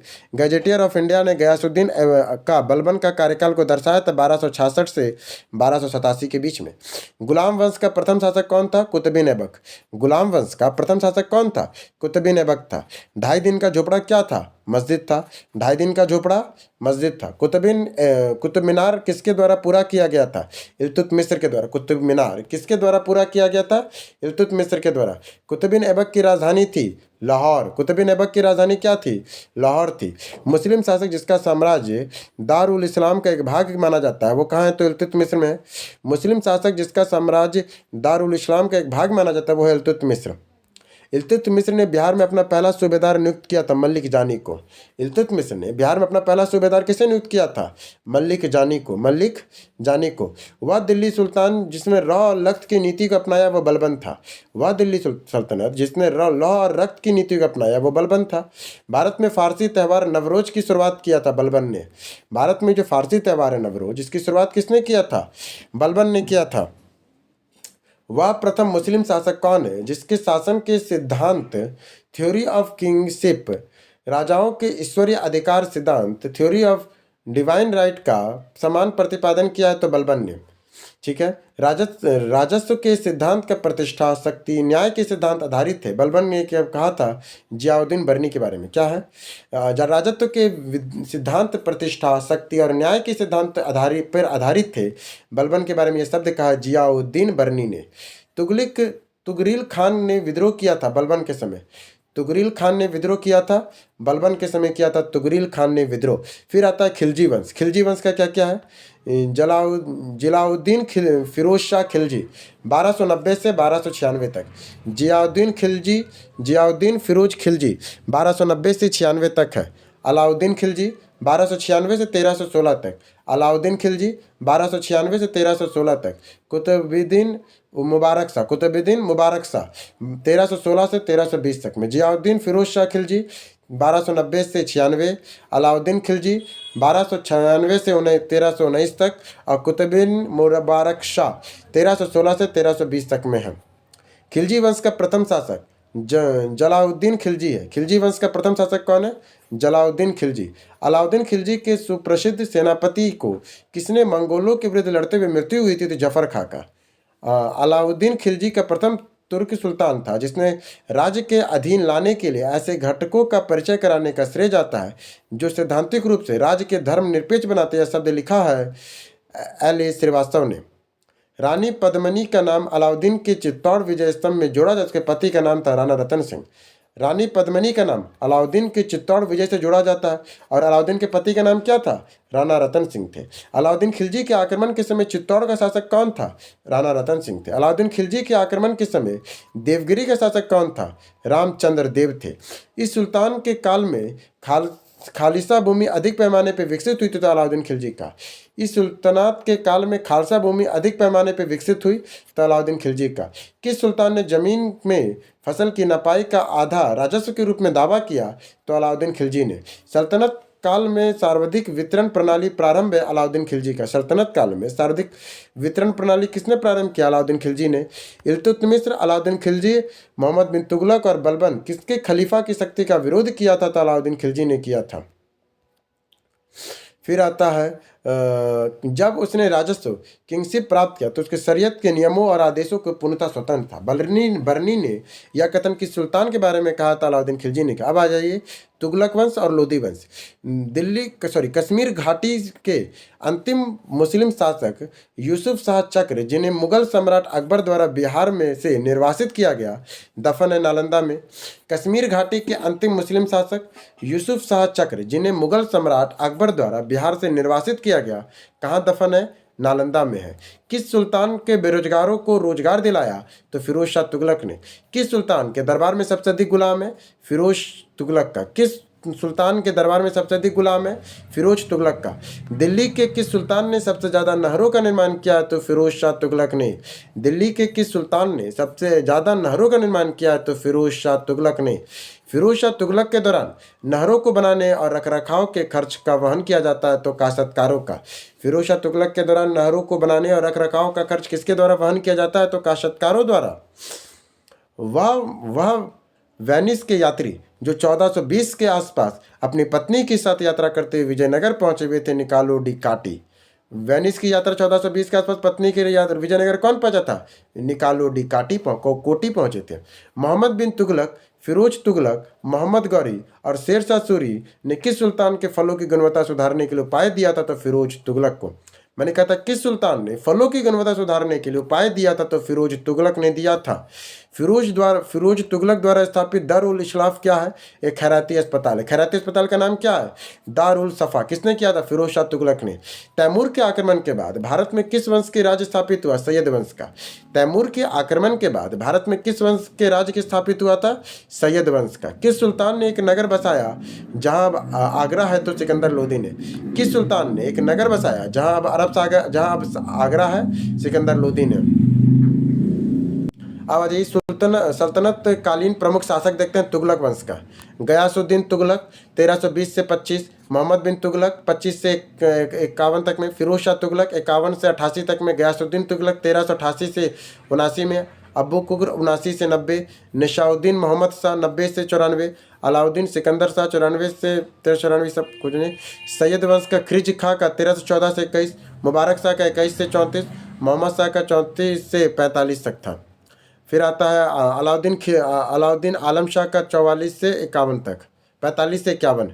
फिर आता है लोधी वंश 51 से 56 तक, 15 आखिरी वंश था ये। बहरौल लोधी 1451 से 1479 तक। सिकंदर लोधी 1479 से 1517 तक। इब्राहिम लोधी 1517 से 1526 तक में। इब्राहिम लोधी आखिरी दिल्ली सल्तनत का कौन था? तो इब्राहिम लोधी था। अब आ जाइए विजयनगर साम्राज्य।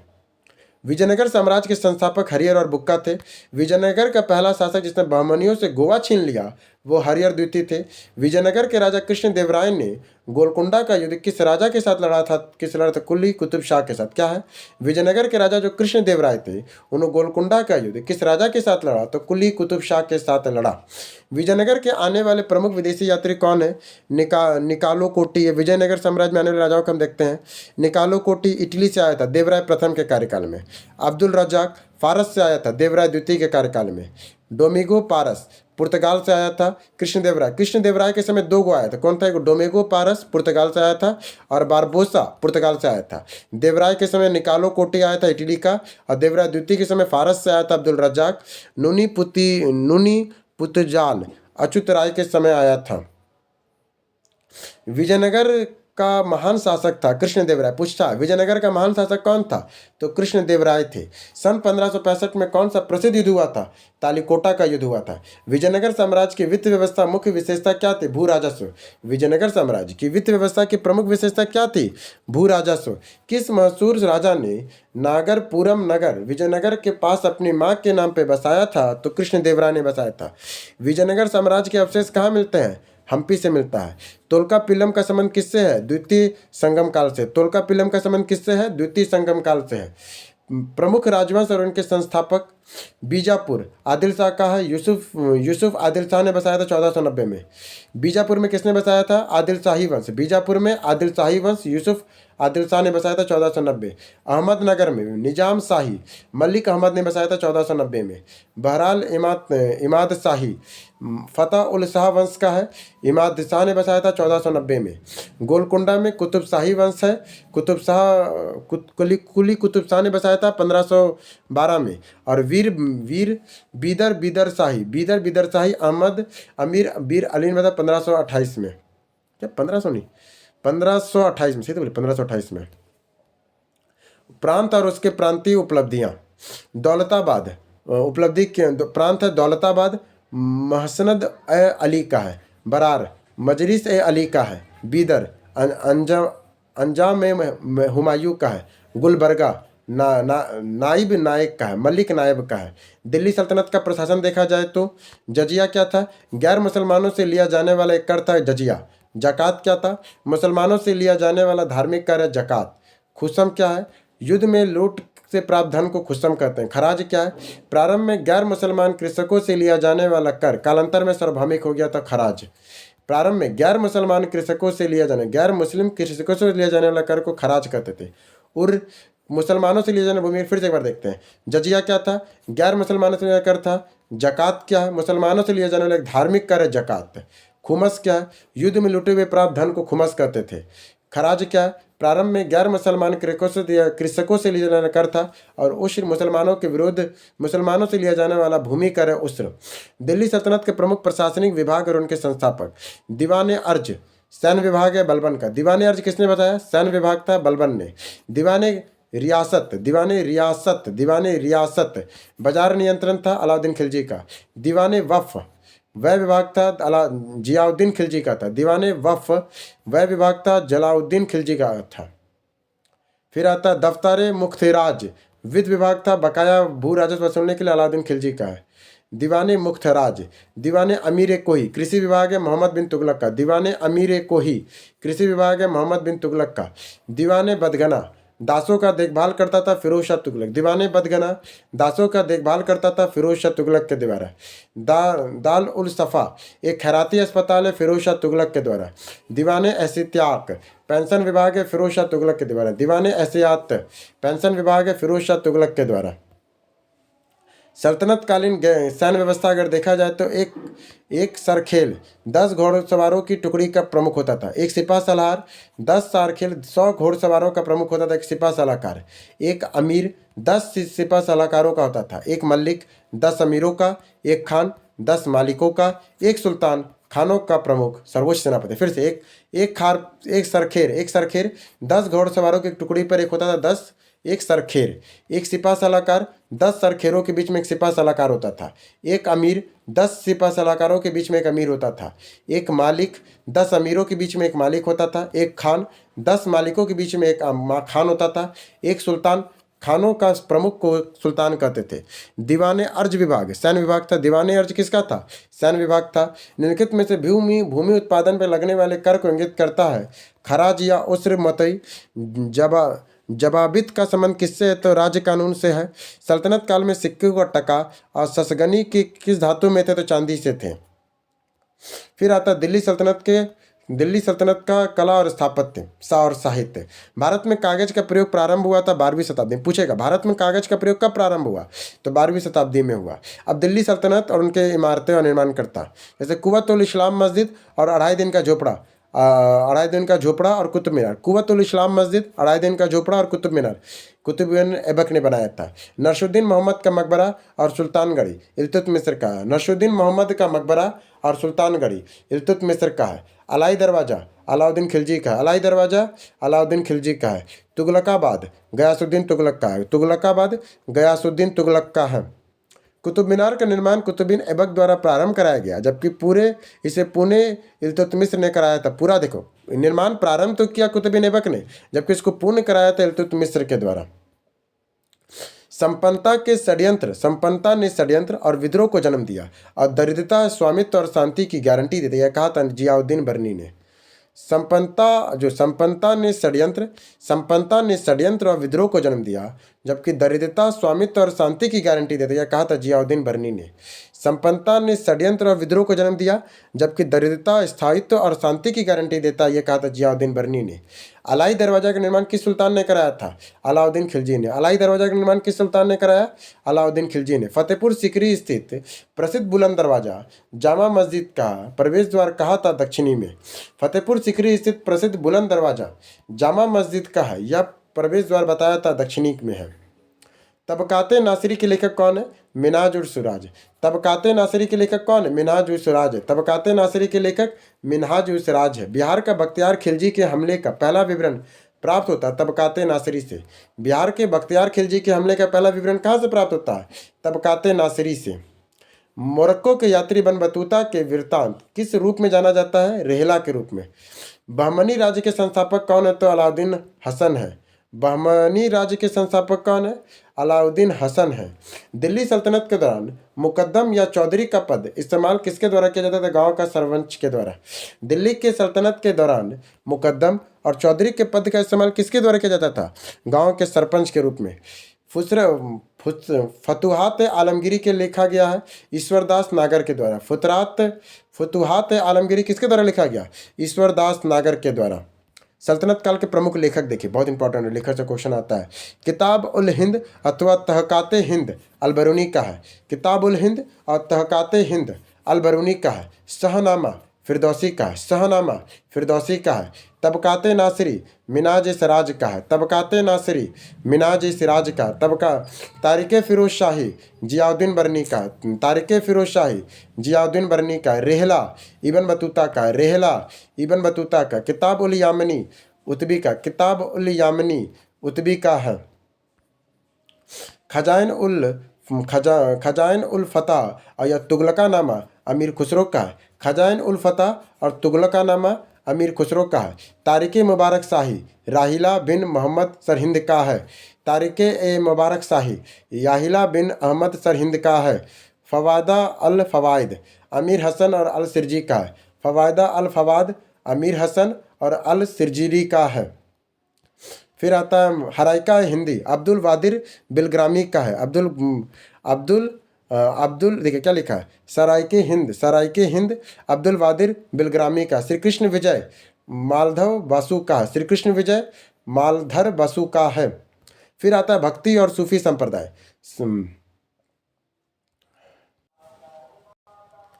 भक्ति और सूफी आंदोलन। भक्ति और सूफी संतों के मध्य एक समान विशेषता थी कि उन्हें अपनी वाणी को उसी भाषा में लिखा जिसे उनके भक्त समझ सकते थे। इस सुल्तान ने निजामुद्दीन औलिया से भेंट ना करने से इनकार कर दिया था तो गयासुद्दीन तुगलक ने। किस सुल्तान ने निजामुद्दीन औलिया से भेंट करने से इनकार कर दिया था तो गयासुद्दीन तुगलक का। शेख बहाउद्दीन जकारिया किस संप्रदाय के थे? शेख बहाउद्दीन जकारिया किस संप्रदाय के? तो सुहारवर्दी संप्रदाय के थे। शेख बहाउद्दीन जकारिया किस संप्रदाय के थे? तो सुहारवर्दी संप्रदाय के थे। सूफी संतों और उनके सिलसिलों का संस्थापक कौन कौन है? जैसे चिश्ती संप्रदाय अबरू इसहाक समी का है। चिश्ती संप्रदाय अबरू इसहाक समी का है। चिश्ती संप्रदाय अबू इसहाक समी का है। सोहरावर्दी शेख शहाबुद्दीन सहरावर्दी है। सहरावर्दी शेख शहाबुद्दीन सहरावर्दी है।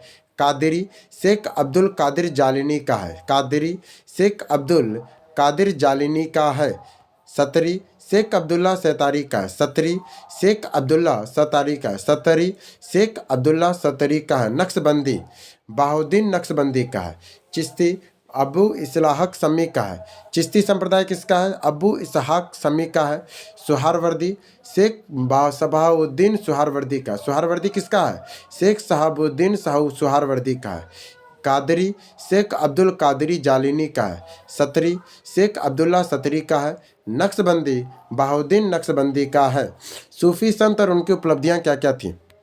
ख्वाजा कुतुबीन काकी का है। कुवतुल अख्तार है। ख्वाजा कुतुबीन काकी का क्या है? तो बख्तियार काकी का। ख्वाजा कुतुबीन बख्तियार काकी का। कुवतुल अख्ताब शेख हमी उद्दीन नगौरी सुल्तान उक्त तरकीन का है। शेख हमीद उद्दीन नगौरी सुल्तान उक्त तरकीन का है। शेख निजामुद्दीन औलिया महबूब ए इलाही सुल्तान उल औलिया। शेख निजामुद्दीन औलिया का क्या है, तो महबूब ए इलाही और सुल्तान उल औलिया है। शेख निजामुद्दीन उस्मानी का आईना हिंद है। शेख निजामुद्दीन उस्मानी का आईना हिंद है। शेख निजामुद्दीन मोहम्मद का चिराग देहलवी है। शेख निजामुद्दीन मोहम्मद का चिराग देहलवी है। शेख सलीम चिश्ती का शेख उल हिंद है। शेख सलीम चिश्ती का शेख उल हिंद है। अब्दुल कादरी जालिनी का पीरान पीर महबूब सुबहानी। अब्दुल कादिर जामिनी का पीरान पीर महबूब सुबहानी का है। शेख अहमद सरहिंद का मुजुद्दीन अफरीसानी का। शेख अहमद सरहिंद का मुजहिदीन सरफ अली सफ़ानी का है। शेख अहमद सरहिंद मुजुद्दीन असलिफ रानी का है। फिर आता है बारहमासा की रचना किसने की थी। बारहमासा की रचना किसने की थी, तो मलिक मोहम्मद जायसी ने। बारहमासा की रचना मलिक मोहम्मद जायसी ने। नामपंथी सिद्धों के और योगियों के ने भक्ति धर्म लोकप्रिय बनाया था उत्तर भारत में। सही मिलान क्या है, तो निगुण किसी भी रूप में मूर्ति की पूजा से घृणा करते थे निगुण भक्ति वाले। फिर आता मुगल वंश और बाबर। पानीपत का प्रथम युद्ध 21 अप्रैल 1526 को हुआ था। इब्राहिम लोदी और बाबर के मध्य बाबर विजयी हुआ था। पानीपत का प्रथम युद्ध हुआ था 1526 में इब्राहिम लोदी और बाबर के मध्य में। द्वितीय युद्ध हुआ था खानवा का युद्ध 1527 में। 17 मार्च 1527 को गैजेंटर ऑफ इंडिया के अनुसार राणा सांगा और बाबर के मध्य हुआ था। खानवा का युद्ध राणा सांगा और बाबर के मध्य। खानवा का युद्ध किसके हुआ था, राणा सांगा और बाबर के मध्य। चंदेली का युद्ध 1528 में हुआ था। 29 जनवरी को मोदनी राय और बाबर के मध्य बाबर विजय हुआ था। फिर हुआ था घाघरा का युद्ध 6 मई 1529 को महमूद लोदी और बाबर के बीच। बाबर के, इसको याद कैसे कर सकते हैं, पानी खाकर चले घर। पानी से याद रखेंगे पानीपत का युद्ध, खाकर चलेंगे खानवा का युद्ध, च से याद रखेंगे चंदेली का युद्ध, घा से याद रखेंगे घघरा का युद्ध। 1526 याद है। अब पक्ष पानीपत में सबको याद है कि इब्राहिम लोदी था। पानीपत में सबको याद था। खाना कहाँ खाएंगे, तो राणा सांगा का घर खाएंगे। खाना कहाँ खाएंगे, तो राणा सांगा घर खाएंगे। चंदेल चलेंगे से तो मोदनी के मेदिनी चांद को मेदिनी भी कहते हैं, तो मेदिनी राय के साथ चलेंगे चांद का। और घघरा किसका है, तो घघरा मोहम्मद लोदी का है। खाना किसका याद, राणा सांगा। चंदेरी के मोदनी राय, घघरा का मोहम्मद लोदी। बाकी आपको जैसे याद करना कीजिए। पानीपत के युद्ध में बाबर की जीत का मुख्य कारण क्या था, उसकी सैन्य तुगलकमार नीति। तुझके बाबरी किस भाषा में लिखा है, तो तुर्की भाषा में। भारत में मुगल वंश के संस्थापक कौन थे, तो बाबर थे। भारत में बाबर के आगमन का कारण क्या था, तुमेरिड राजवंश की स्थापना हुई थी। भारत में बाबर के आगमन का कारण क्या था, तुमेरिड राजवंश की स्थापना हुई थी। तथा पानीपत के प्रथम युद्ध में बारूद, अग्निस्त्रों और मैदानी तोपखाने का निर्माण हुआ था। बाबर के युद्ध के आगमन का कारण क्या था, तो तैमूरिड राजवंश की स्थापना हुई तथा पानीपत के प्रथम युद्ध में बारूद, आग्नेयास्त्रों और मैदानी तोपखानों का शामिल हो गया था। हुमायूं और शेरशाह। हुमायूं द्वारा लड़े गए 4 प्रमुख युद्धों में तिथि के अनुसार क्रम क्या क्या है, तो देवरा का युद्ध, चौसा का युद्ध, कन्नौज का युद्ध, सरहिंद। देवरा, चौसा, कन्नौज, सरहिंद। देवरा, चौसा, कन्नौज, सरहिंद। देवरा का युद्ध, चौसा का युद्ध, कन्नौज का युद्ध, सरहिंद का युद्ध। देवरा, चौसा, कन्नौज और सरहिंद का युद्ध। हुमायूं के प्रमुख युद्ध कौन कौन थे, तो चौसा का युद्ध 26 जून 1539 को शेरखा और हुमायूं के बीच में। बिलग्राम का युद्ध, जिसे कन्नौज का युद्ध भी कहते हैं, 1540 में हुआ था। शेरखा दोनों में जीता था। इस सुल्तान ने पहले हजरत आला की उपाधि अपनाई और बाद में सुल्तान की, तो शेरशाह शुरू ने पहले हजरत आला की उपाधि अपनाई, फिर बाद में सुल्तान की उपाधि लिया था। हुमायूं ने चुनार दुर्ग में प्रथम बार आक्रमण किया था 1532 में। हुमायूं ने चुनार दुर्ग पे प्रथम बार आक्रमण कब किया था, 1532 में। हुमायूं ने चुनार दुर्ग पे प्रथम बार आक्रमण कब किया, 1532 ईस्वी में। शाही बेगम एक मिनट, अपने बादशाह पति के मकबरे का निर्माण किसने कराया था, कौन अपने बादशाह पति के मकबरे का निर्माण कराया था, हाजी बेगम ने कराया था। हाजी बेगम ने हुमायूं को कराया था। शेरशाह का मकबरा कहाँ है, सासाराम में है। किसने अपनी घुड़सवार सेना को 50, 200 और 250 और 500 इकाई में विभाजित किया था, तो इस्लाम शाह ने। किसने अपने घुड़सवारी सेना को 50, 200, 250 और 500 इकाई में विभाजित किया था, इस्लाम शाह ने किया था। फिर आता अकबर। हल्दी घाटी के युद्ध में महाराणा प्रताप की सेना का सेनापति कौन था, हकीम खान था। हल्दी घाटी का जो युद्ध हुआ उसमें महाराणा प्रताप की सेना का सेनापति कौन था, महाराणा प्रताप का हकीम खान था। बहरौल लोदी, शेरशाह, हुमायूं और अकबर, किस मुस्लिम शासक ने तीर्थयात्रा कर को समाप्त कर दिया था? तो अकबर ने। किस मुस्लिम शासक ने तीर्थयात्रा कर को समाप्त कर दिया? तो अकबर ने तीर्थयात्रा कर को समाप्त कर दिया था। इसके बाद लंबे समय तक शासन किसने किया? अकबर ने। लंबे समय तक शासन किसने किया है? अकबर ने। आइए अब अकबर द्वारा महत्वपूर्ण कार्य देखते हैं। दास प्रथा का अंत 1562 में। पर्दा प्रथा का शासन कब अंत हुआ? 1562 में। तीर्थ यात्रा कर की समाप्ति 63 में। जजिया कर की समाप्ति 64 में। फतेहपुर सीकरी की स्थापना और आगरा के फतेहपुर सीकरी को राजधानी परिवर्तित किया था 1571 में। इबादत खाने की स्थापना जिसे पूजा गृह कहते हैं 1575 में। मजहर की घोषणा 1579 में। मजहर की घोषणा कौन करता है? 1579 में। दीन इलाही की स्थापना 1582 में। दीन इलाही की स्थापना 1582 में। इलाही संवत की शुरुआत 1583 में। फिर से एक बार से करते हैं, इंपॉर्टेंट है क्योंकि दास प्रथा का अंत। दास प्रथा का अंत कब हो गया? दास प्रथा का अंत 1562 में। पर्दा शासन का अंत 1562 में। तीर्थ यात्रा कर की समाप्ति 63 में। जजिया कर की समाप्ति 64 में। फतेहपुर सीकरी की स्थापना 71 में और फतेहपुर सीकरी राजधानी परिवर्तित 71 में। इबादत खाने की स्थापना 1575 में। मजहर की घोषणा 79 में। मजहर की घोषणा 79 में। दीन इलाही की स्थापना 1882 में, 1582 में। दीन इलाही की स्थापना 1582 में और इलाही संवत की शुरुआत 1583 में किया था। फिर कहता मध्यकालीन भारत में मनसबदारी व्यवस्था क्यों लागू की गई? स्वच्छ प्रशासन सुनिश्चित करने के लिए। मध्यकालीन भारत में मनसबदारी व्यवस्था क्यों लागू की गई थी? स्वच्छ प्रशासन सुनिश्चित करने के लिए। भारत के एकीकरण के बाद वह मध्य पूर्व और पश्चिमी एशिया को एक करना चाहते थे, जो विश्व साम्राज्य की स्थापना की ओर एक महत्वपूर्ण कदम था। आर के त्रिपाठी मुगलकालीन भारत में किस सम्राट के बारे में ये लिखा है? तो अकबर के बारे में ये लिखा है। जब्ती प्रणाली किसकी उपज है? जब्ती प्रणाली किसकी उपज है? तो अकबर की है। जब्ती प्रणाली किसकी उपज है? अकबर की है। दीन इलाही किसके द्वारा प्रारंभ की गई है? अकबर के द्वारा। दीन इलाही किसके द्वारा प्रारंभ की गई है? अकबर के द्वारा। भारत में किसके शासनकाल में इंग्लिश ईस्ट इंडिया कंपनी का गठन हुआ था? तो अकबर के शासनकाल में। अकबर ने बंगाल तथा बिहार में मुगल साम्राज्य मिलाया था 1576 में। अकबर ने बंगाल तथा बिहार में मुगल साम्राज्य को मिलाया था 1576 में। फिर आता है जहांगीर। दो अस्पा या सिंह अस्पा प्रथा को शुरू किया था जहांगीर ने। दो अस्पा या सिंह अस्पा प्रथा की शुरुआत किसने किया था? जहांगीर ने। जहांगीर ने इंग्लिश खान की उपाधि किसे दिया था? हॉकिंस को दिया था। किस मुगल शासक के समय सर थॉमस रो भारत आया था? जहांगीर के समय। सर थॉमस रो किसके समय आया था? जहांगीर के समय आया था। मुगल चित्रकार के नेतृत्व में किसने अपने शीर्ष बिंदु पर है? तो जहांगीर। एतमातुद्दौला का मकबरा आगरा में बनवाया था नूरजहां ने। एतमातुद्दौला का मकबरा आगरा में किसने बनवाया था? नूरजहां ने।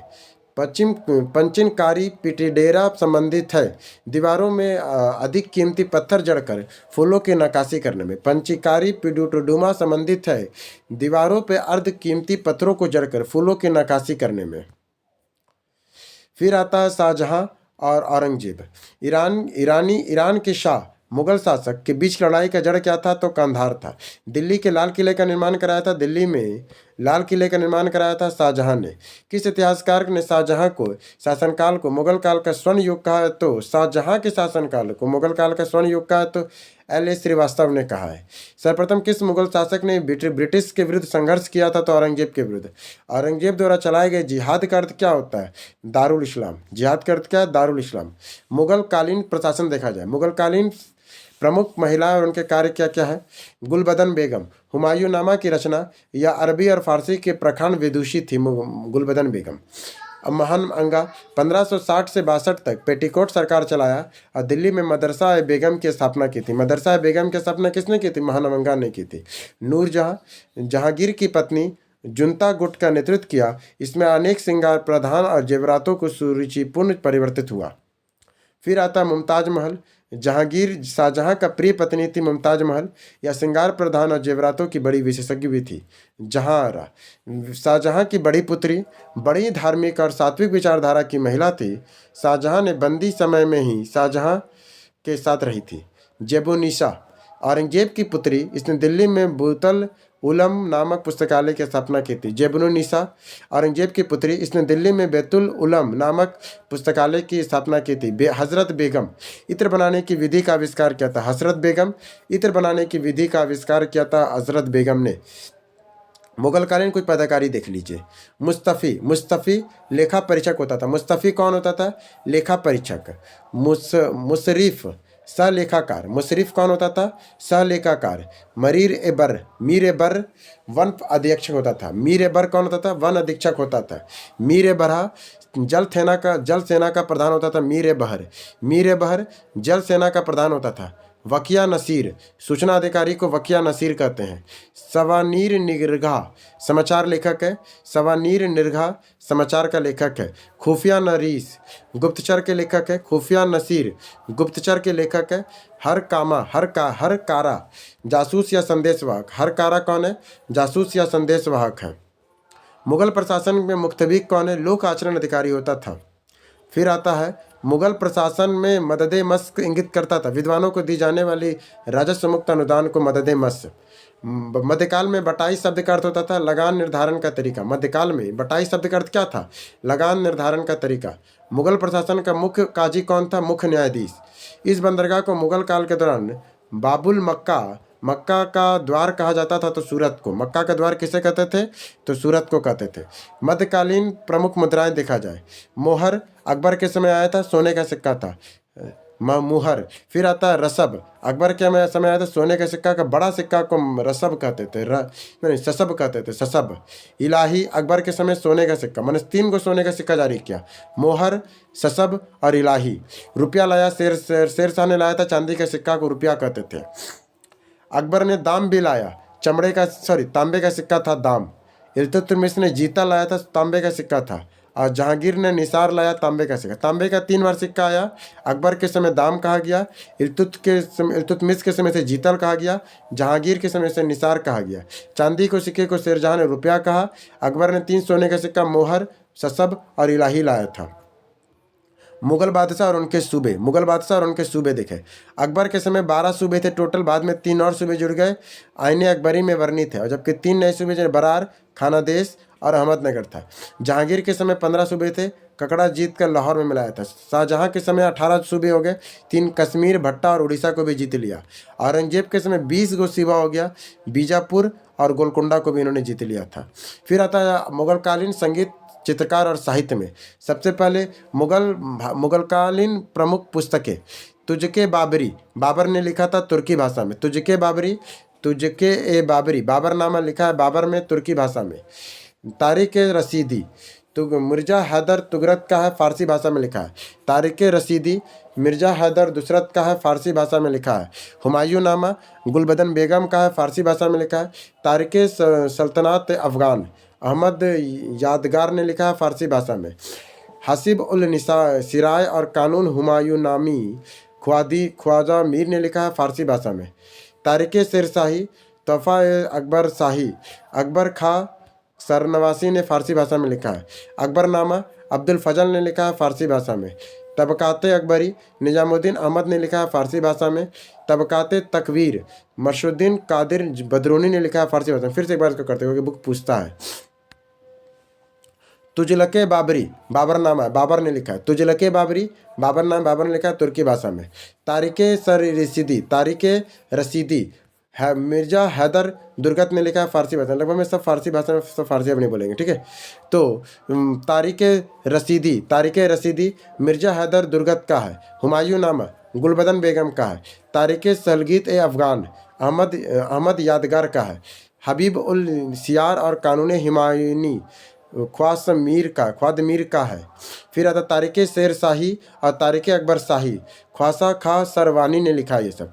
अकबरनामा अब्दुल फजल ने लिखा है। तबकाते अकबरी निजामुद्दीन अहमद ने लिखा है। मुस्तबक ए नवरीख कुतुबिन कादिर हुमायूं बदरूनी ने इसे लिखा है।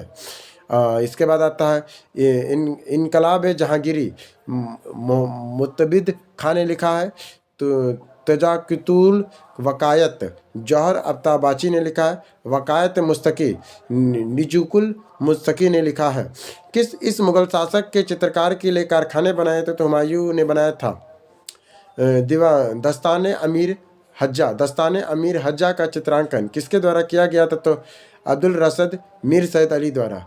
दस्ताने अमीर हज्जा का चित्रांकन किसके द्वारा किया गया था? तो अब्दुल रसद मीर सैयद अली के द्वारा। आईने अकबरी किसने लिखा था? तो अब्दुल फजल के द्वारा। आईने अकबरी किसके द्वारा लिखा गया था? आईने अकबरी किसके द्वारा लिखा गया था? तो अब्दुल फजल के द्वारा। दसवंत बसवान प्रसिद्ध चित्रकार मुगल सम्राट के राज दरबारी थे तो अकबर के। दसवंत और बसावन प्रसिद्ध चित्रकार मुगल सम्राट के दरबारी कौन थे तो अकबर थे। यूरोपीय चित्रकारी का प्रवेश किसके दरबार में हुआ है तो अकबर के दरबार में। यूरोपीय चित्रकारी का प्रवेश किसके दरबार में हुआ है तो अकबर के दरबार में हुआ है। किसने हुमायूं का प्रस्ताव दिया था कि यदि उसे बंगाल पर अधिकार करने दिया गया तो वह बिहार के सीमावर्त समर्पित कर देगा और 10 लाख दिनार की वार्षिक श्रद्धांजलि अर्पित करेगा तो शेर खान। किसने हुमायूं को यह प्रस्ताव दिया था कि यदि उसे बंगाल पर अधिकार करने दिया जाए तो वह बिहार को समर्पित कर देगा और उसे 10 लाख दिनार का वार्षिक श्रद्धांजलि भी देगा तो शेर खान ने यह कहा था। आईने अकबरी किसके द्वारा लिखी गई थी तो अब्दुल फजल के द्वारा। आईने अकबरी किसने लिखा था अब्दुल फजल के द्वारा। यह कथन किसका है। अकबर के शासन में इलाहाबाद 40 स्तंभ युक्त मंजिल के निर्माण में 5,000 से 20,000 लोगों ने 40 साल तक काम किया, विलियम फिच ने कहा था। यह कथन किसका है। अकबर के शासन में इलाहाबाद के 40 स्तंभ युक्त मंजिल का निर्माण 5,000 से 20,000 लोगों के 40 साल तक काम किया तो विलियम फिच ने यह कहा था। प्रमुख स्थापत्य आगरा फोर्ट अकबर का है 1565 से 73 में। फतेहपुर सिकरी अकबर ने बनाया था 1571 से 85 में। ताजमहल शाहजहां ने बनाया इसके बाद 1631 से 68 में। जामा मस्जिद दिल्ली में शाहजहां ने बनवाया। लाल किला शाहजहां ने बनवाया था। बीबी का मकबरा आजम शाह औरंगजेब का पुत्र ने बनाया था 1561 से 62 में। औरंगजेब के समय बना था बीबी का मकबरा। अब आ जाइए सिख संप्रदाय और मराठा। सिख संप्रदाय गुरु नानक का सिख धर्म के प्रवर्तक थे। गुरु अंगद गुरु अंगद गुरुमुखी लिपि के जनक थे। गुरु रामदास गुरु प्रसार हेतु गद्दी के सब गुरु लगाना चाहिए था ना, नहीं लगाते ये लोग। गुरु नानक देव सिख धर्म के प्रवर्तक थे। गुरु अंगद गुरुमुखी लिपि के जनक थे। गुरु अंगद कौन थे। गुरुमुखी लिपि के जनक थे। गुरु अमरदास गुरु प्रसार हेतु 22 गद्दी का निर्माण किया। 22 गद्दी का निर्माण किसने किया था। गुरु अमरदास ने किया था। गुरु रामदास अमृतसर के संस्थापक थे। गुरु रामदास अमृतसर के संस्थापक थे। गुरु अर्जुन देव स्वर्ण मंदिर की स्थापना किया। स्वर्ण मंदिर की स्थापना किसने किया था। गुरु अर्जुन देव ने किया था। गुरु हरगोविंद सिंह अकाल तख्त की स्थापना किया। गुरु हरगोविंद सिंह ने अकाल तख्त की स्थापना किया था। गुरु हर राय उत्तराधिकारी युद्ध में भाग लिया था। गुरु हर राय ने उत्तराधिकार के युद्ध में भाग लिया था। गुरु हरकिशन अल्पवयस्क अवस्था में मृत्यु हुआ था। गुरु तेज बहादुर औरंगजेब द्वारा इसे फांसी दिया गया था। गुरु गोविंद सिंह खालसा पंथ की स्थापना किया था। फिर से एक बार देखा जाए क्या। हाँ, फिर से एक बार देखते हैं। गुरु नानक सिख धर्म के संस्थापक थे। गुरु अंगद गुरुमुखी लिपि पूछता है गुरुमुखी लिपि किसने लाया तो गुरु अंगद ने लाया था। अमरदास गुरु प्रसार के 22 गद्दी का निर्माण किया। गुरु रामदास अमृतसर की स्थापना किसने किया था। गुरु रामदास ने किया था। गुरु अर्जुन देव स्वर्ण मंदिर की स्थापना किया था। गुरु अर्जुन देव ने। गुरु हरगोविंद सिंह ने अकाल तख्त की स्थापना पूछता है अकाल तख्त की स्थापना किसने किया था। अकाल तख्त की स्थापना गुरु हरगोविंद सिंह ने किया था। उत्तराधिकार का युद्ध में भाग लिया था गुरु हर राय ने। अल्पवयस्क अवस्था में मृत्यु हुआ था गुरु हरकिशन का। औरंगजेब द्वारा फांसी दी गई थी गुरु तेज बहादुर को।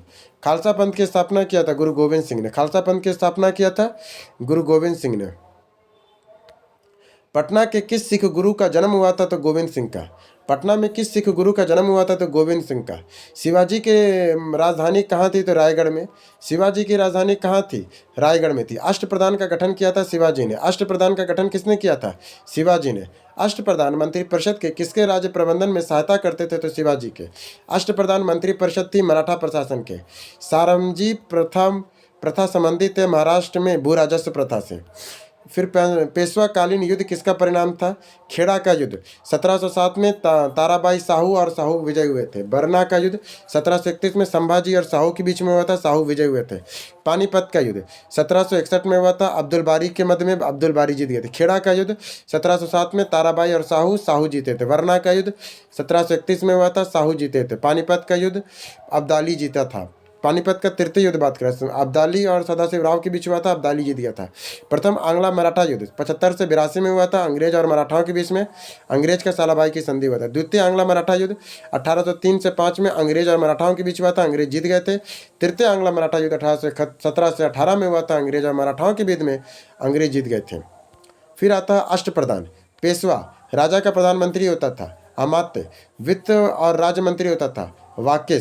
वाकिस क्या होता था